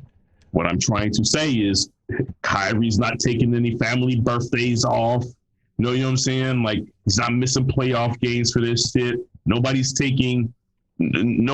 calling in sick like KD, healthy, but he's saying that he got a little nagging injury. None of that shit's happening, man. I'm telling you, that's going to make a difference.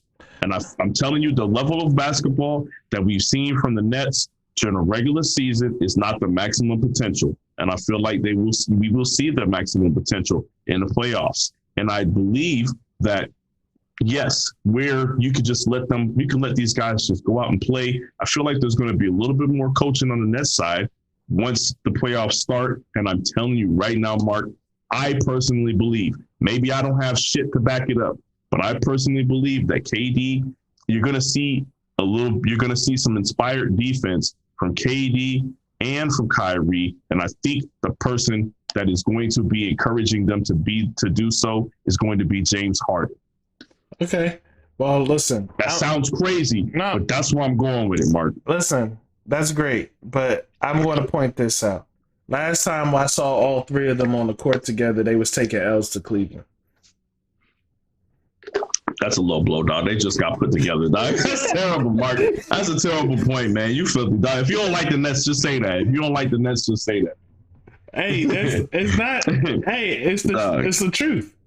Is it not the truth? I just work off the truth, baby. Look, man, you being hella disrespectful, man. I'm just being. That wasn't the last time that was the last time you saw all three of them. No, legitimately, that series may have been the last time they played together. Nah, that wasn't it. They had like they had like 3 games after that, 3 or 4 games after that, and then KD went down. Look, man, you know what? Nah, we ain't do this. But anyway, I feel like you're being disrespectful now. But yes, I will be. I am excited to see what the Mets will do. Okay, but even we definitely do. We've been differing for a little while here. I feel like our differences have been like we were agreeing 100% in the beginning with the Nets shit, and I feel like we just been going like this for the rest of the season. And Mark, I'm telling you right now, you put your eggs in that Bucks basket. No, go ahead. No, because my eggs. Put your eggs in that Bucks basket. My eggs aren't in a Buck basket. Because they very well may pass the Bucks, and my eggs are simply in. You're hoping to see something you haven't seen, and that's fine. That's fine. But I am choosing evidence. I am choosing evidence. And evidence has not shown them to play defense. And it definitely has not shown to play defense in the fourth. But this is what I'm gonna say. This is my problem with that. I've seen KD play defense in an NBA Finals. You say it's because of his team situation. No. I seen Kyrie play defense I've seen Kyrie play defense in a playoff series more than once in Cleveland. I've seen it. I've seen James Harden play defense in the playoffs as well. Mm-hmm. What I'm saying is I've seen them do it. Yeah. You saying that I'm just working off of some bullshit, and I'm telling you I've seen them do it. And maybe not as a collective right now, but then the team was just formed. But that's what I'm saying. The team was just formed. I can't just say that. It's such a small sample size, I can't just rule it out, Mark. But I also can't just use the small sample size and say this is what's going to happen. Right. And what I'm saying is, even when they were playing defense, this is for all three of them. Like, Kyrie has played better defense than, like, when he turned it on, he has played better defense than either of the other two. But at least in my opinion. I give you that. I give you that. Okay. So, I'll let you ride with that. But in general, these are not defensive stalwarts.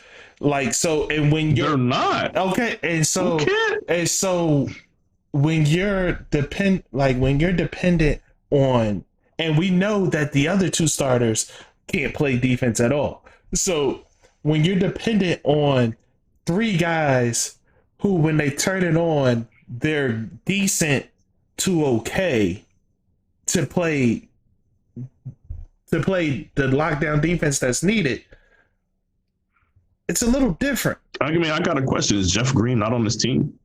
He's trash.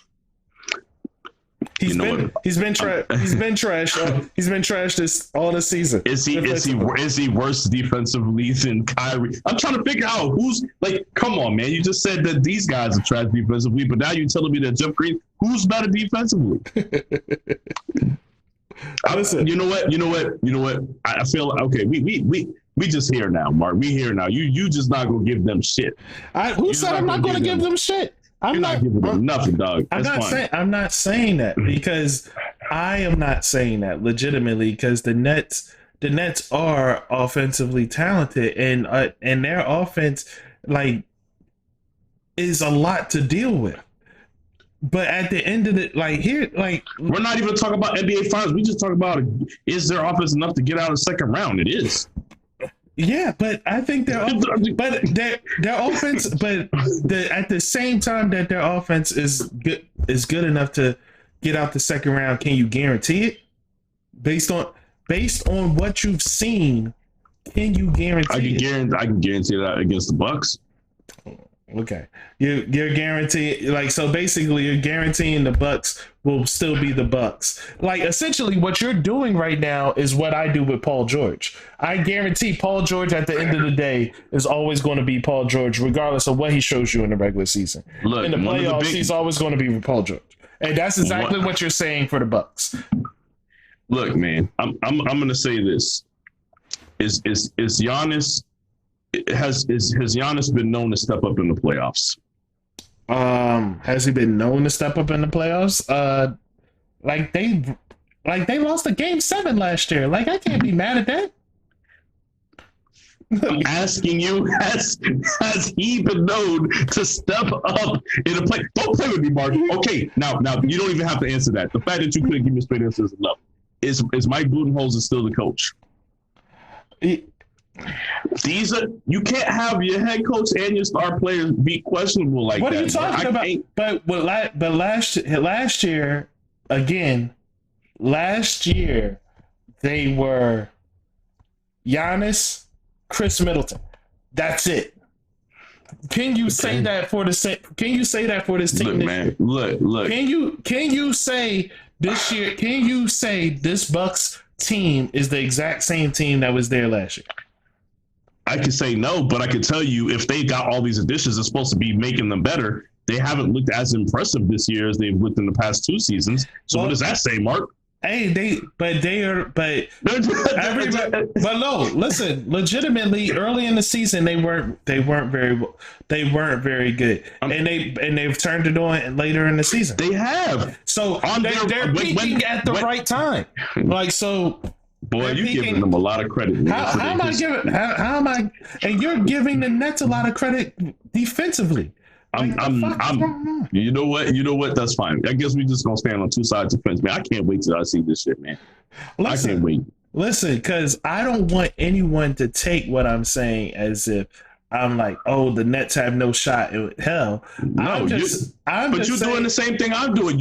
It's not even that I'm saying I'm putting a lot of stock in this and you putting a lot of stock in that. You're detracting from. You're saying that the Nets have these deficiencies. I'm saying that the Bucks have these deficiencies. Yeah, but you're sitting here guaranteeing that the Bucks are going to lose. What I'm telling you is this, Mark. If you ask me 10 times who I think is going to win this series, because the Bucks are the Bucks. I cannot say that the Bucks will win. It has less to do with the Nets, and it has more to do with the Bucks. But that's what I'm saying. I am saying that you are being disrespectful to the Bucks. Fine. I am not aiming. That's fine. I need the Bucks to earn my respect. I am not the same way that the Nets need to earn your respect on defense. But this is what I'm saying. The Nets already have my respect because defense? No, I said on defense. Oh, absolutely not. That's why I said the same way the Bucks need to earn. I'm saying the Bucks need to earn my respect. I'm saying the same way the Nets need to earn your respect defensively. But what I'm saying is, even if they beat the Bucks, it won't be defensively. Like that's not like I have the Nets having a great chance of beating the Bucks. It has nothing to do with defense. All they need to do is play defense in big spots. They don't even need to play defense. They need to play defense in big spots, and that's what I'm saying is the Nets can do that. And that's what I'm saying. What I'm saying is simply, I do not count the Bucks out because the Nets are extremely defensive. You could have sit here and talk to me about this shit when they play in the Nets down the fucking superstar and they barely beating them by like 5-6 points, Mark. Barely. They went on a fucking. Like, they went on a crazy run in the fourth. They only scored 1 point in the fourth quarter. Like, what are you talking about, barely? Dog, if you beat a team that's missing a superstar by 6 points, then that is a concern for me. What was the run? What was that run? They went on like a 24-1 run or something. I understand what you're saying. Like that shit was retarded. Like, what are we talking about? Look, man. Like, what are we talking about? We just got the debt. Like, we just got the debt, dog. We gonna put some money on this shit or what? No, because I'm not saying the Nets can't win. I'm just saying don't count the fucking Bucks out. Like, and you're writing them off. Like, you are flat out writing. I'm giving them every bit of the disrespect that they've earned, Mark. That's what I'm doing. What I'm saying, that's fantastic for last year Bucks. But this year Bucks it's not the same team. It's not the same talent. All right. I understand the point that you're trying to make. And I'm trying to say that you sound just like the people that was like, this is a different Giannis.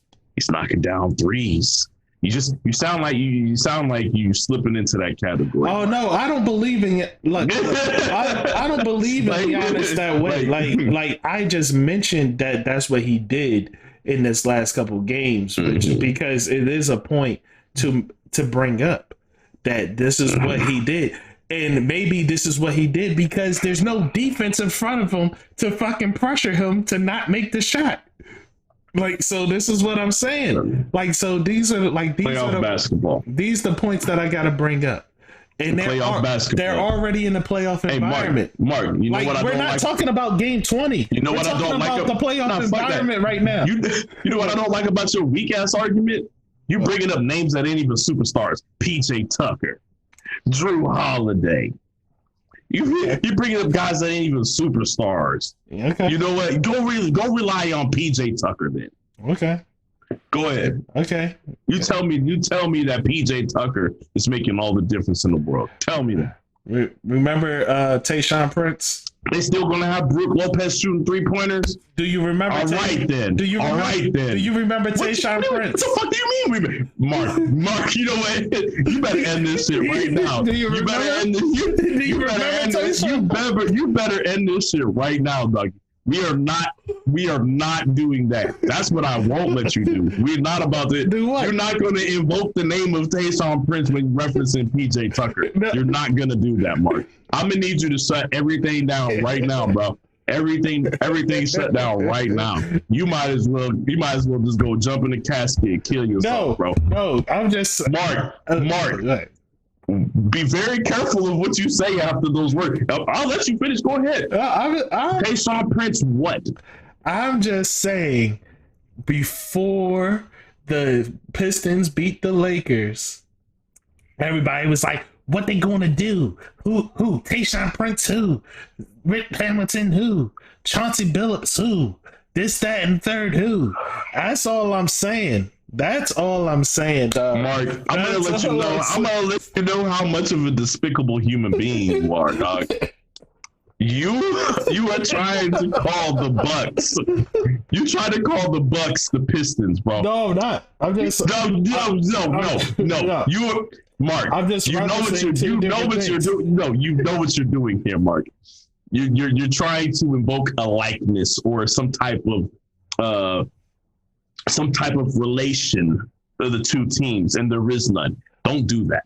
Don't do that. Tayshaun Prince's first team all defense before that series happened. Okay, Tayshaun Prince had already won a Defensive Player of the Year, if I'm not mistaken. Do not do this. Do not do this. Listen. PJ Tucker. Tayshaun Prince, the Pistons and the Bucks. Listen, bro, you look, y'all just end this meeting right now. I'll fucking click this button right now. I'll shut the whole fucking podcast down. You gotta fucking tell them that there's technical difficulties or something. I'll shut this whole thing down right now, Mark. Listen, Doug. Listen. You would disfigure. Like, I don't ever want to hear you say anything about somebody going to the extreme to try to win an argument ever again. Whatever, Doug. Ever again, Mark. Do not, Doug. Listen. Do you feel good about yourself? How dirty do you feel right now? Honestly, man, I don't even know anymore, dog. You know, we done here. We clearly done. We're clearly done here, man. Wrap this shit up, man. Wrap this up. I will wrap this up. I say all that to say that at the end of the day, if the Sixers get the number 1 seed, they're going to the finals. All right. So anyway, I just gotta let you have that. I'm still recovering from what you said earlier. Go ahead. Listen, man. Remember, that round is going to be a dogfight, and whoever comes out of that round, they're not going to have it when it comes to fighting against whoever has the number 1 seed. So the only way you could hope to win for real is if the number 1 seed falls off by a fluke in the second round. Yeah. I think that second round series is going to be 6-7 games. Yeah, it's going to be a minimum of 6 games, no matter who plays. So, we'll see how that goes. But yeah, I feel you. They're going to be coming into the Eastern Conference Finals a little bit more worn down. But don't sleep on the Knicks. No one. Why? Knicks is number 4 right now. Whoever's number 1 seed, they go at this point. You got to play the Knicks. I will say this: if the number 1 seed is the Sixers, and they have to play the Knicks match up well against the Sixers, and that would be that has potential to be a problem. In all seriousness. I took things a little far. Motherfuckers worry about matchup with the Knicks, but he talk about Sixers to the championship. No, go ahead, man. Go ahead. No. I wasn't. Go ahead. No, I wasn't talking about took things too far with the Sixers. I was talking about I'm saying that, but go ahead. No. Go ahead. Listen. No, we don't have to address that. We good. Yeah, we go ahead. I was just all the same. The Nets ain't shit. The Bucks ain't shit. It is what it is. You know what I'm saying? Somebody's going to get their ass bust. You sound like a Sixers fan right now. Are you back? No. Are you back? Okay, I'm just trying to check it out. We know what it is, dog. Listen, you kind of sounded like one right now. I wasn't sure if he was back. No, I can sound like a Sixers fan if me just understanding the layout of the way things are going to be, if that makes me a Sixers fan, then that's wild to me. I can recognize. It came out a little braggadocious. That's all. It came out a little braggadocious. That's all. Listen, that's just the way I talk. Just the way you talk about your teams. I get it. No, that's just the way I talk. So, you know what I'm saying? That's just the way I talk. But anyway, I just got too much swag to just be held in. I got to let it out. So wrap it up, dog. Listen, the fact that here's the thing though, because I do believe you owe me money. At least you will soon. Because I gotta go back, but we may have made a bet on the Sixers finishing the season number 1 seed, and that's exactly what they're doing. We definitely gotta check out that episode. Remember, we talked about it. Talked about it. So I believe you may owe me money. We'll see. You know what I'm saying? I'm a man of my word. If I owe you that money, I owe you that money. So let's check the tapes. Yep. We'll check the tapes because you recall the conversation that we had too, and they're certainly finishing number 1 seed. Oh, you know what? I don't even think the conversation was going to see. It was the best record in the NBA. Which, if I'm you, I would go take a look at that Suns record real quick before I make any assumptions. I don't even necessarily think. I don't think I would have said that. That part, I don't think I would have said. Well, we will be checking the tapes and we'll find that out. Yeah. Because I think that's the conversation. That's how the conversation started. But I do know one Ricky Scott owes me an apology for scoffing. I do know that. Know that. Don't call Ricky to the table. The only thing he gonna do is try to spit. He's just gonna come up here and laugh at us and bring up the Raptors. That's all he's gonna do. He's gonna mention the fact that Steph was balling MVP style and got his team to the playoffs. He don't like Steph, so he wouldn't do that. That's Dame. No, I understand that, but we were talking. When we had him on, we did have the conversation of Steph getting what if you could get MVP, and we had the conversation of if he gets the team to the playoffs. So I mean, he's still a Warriors fan, so he might not like Steph like that, but I know he likes what Steph is doing. So yeah. So listen, like I said, I do know someone that scoffed at me for seeing it. For all I did was read the tea leaves. I just read the tea leaves, and it said the Sixers is balling, and they not going to stop balling, and that's exactly what happened. That's all I did was read the tea leaves. You know, you making me want to watch the Sixers lose now. Like I kind of like the Sixers for them. I don't know, man. Are you sure you're not a Sixers fan? You talking. You know what? No, never mind. You're bragging on yourself because you made a prediction and it's come true. Never mind. Yes. You know what? But I'm watching you now, Mark. I'm watching you real close. I'm watching you real close. I don't want to hear no we statements when they start winning. I don't want to see none of that shit. And for those that want to bring up how I felt about the Brooklyn Nets, I will also invite you to remember what I said was that it will always look real, real pretty in the regular season, and that they was going to finish very well in the regular season. I said the problem's going to be we'll see what that defense do when it counts. And so LaMarcus Aldridge. You know he retired, right? Blake Griffin. You know, like I don't think he qualified that in this conversation. You know, LaMarcus Aldridge is retired. Like I don't think he qualified to have this damn conversation. Like this dude. So everybody heard it here. This dude invoked a retired player. He bringing a whole broken man out of retirement. Hold up. Let me get my excuses ready. You see this? Oh, okay. That's your excuse? Crown Peach. Okay, you that's see your this? excuse? You see this? Alaskan White, man. You guys got to excuse me. I had a couple of drinks. I know that he just recently retired a week ago. Look. A week ago? A week ago? All right, yo. Look, see, that's what I'm talking about. I had a couple drinks and, stay on. LaMarcus Aldridge said he's done now. He retired after 17 seasons. He's done here, I just, but Wanda, stay off the rock, dog. Look, man, I'm just trying to. Wanda, stay off the rock.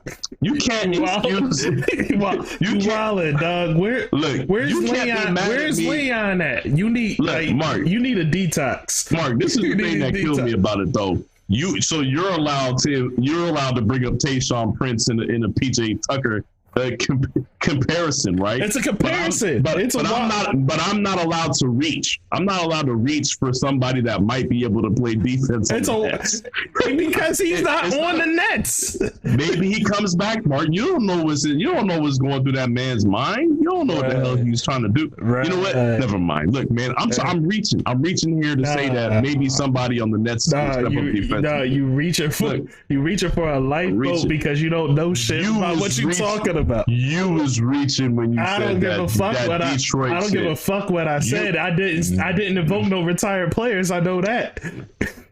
Dog. I know that much. Hey, that's fine. Hey, look, man, I had a couple drinks. Memory's a little hazy. I'm getting older. Right. I'm not the young man that I used to be, and that's fine. Okay. That's fine. It's okay. You know what? Don't try to shame me. You know what I'm saying for living in my truth, Mark. Fucking Stone Cold Shawn Williams is back in the building. This nigga over here clicking chords together and shit and naming retired players. Look, man, I was reaching for anything because I knew I didn't want to say Blake Griffin, Mark. I was like, I gotta say somebody else. I can't say Blake Griffin if I'm gonna mention defense. I can't say Blake Griffin. So, yeah. Okay. All right. And you're right, Jeff Green has been trash. But that's it. I'll admit that now before we go any further, Jeff. But yeah. So yeah. And specifically talk about defense. But anyway, with that being said, man, this is an excellent time to close out. Stone Cold Shawn Redacted. I see you in your bag, so I'm gonna go. Yeah, I'm gonna need you to remove the footage of the LaMarcus Aldridge shit. You know what I'm saying? Go ahead and cut that. You know, that's 1,000. That don't need to make the final cut. Nah, that's 1,000% saying, dog. Like, you know what? This joint going out no edit, straight raw footage. Hey, we definitely need somebody to work on the sound editing, the final product. We need a third party. That way I can pay him off. Yo, raw footage, uncut. It's coming straight to you live, no Patreon. That's how it's gonna go. Here we go. All right. That's exactly how it's gonna go. Like right now, I'm about to hit stop and just upload this jaw. Like that's Stop playing, man. You cool. Anyway, yo. Even with all that Detroit Pistons shit you said, you gonna keep that in there too? That's light work. That's light work. You know what? Go ahead. As long as you keep that shit in there, we good. That's light work. And people could clearly see what I'm doing. Like, you know what I'm saying? Like what you was doing, I don't know. Yeah, you was clearly reaching. That's fine. Okay. You a comedian. That's what you was being funny. Mm-hmm. Okay. Tell me more about Karl Malone defending Giannis, all right? Everybody talking about that, man. So first off, I thought you didn't even say that man's name no more. Who? Karl Malone. Why not? Who he to me? Because he like fucking children. Did I say that? I'm sorry. Oh, okay. Okay, we can edit that out. He reaching for an edit. He's reaching for an edit. He want to edit so bad. Look, you can have to doctor this shit up. You have to. He reaching for an edit. Nah. I told you wrong. Here it is. This is how the people getting. Nah, go ahead. All right, man. So with that being said, thank you everybody for listening. If you made it this far, I appreciate you. We appreciate you. We're glad that you listen. We're glad that you check in with us. It's dope to be able to do this, even though it's trying. And I know we missed a few weeks, but we had to get stuff right.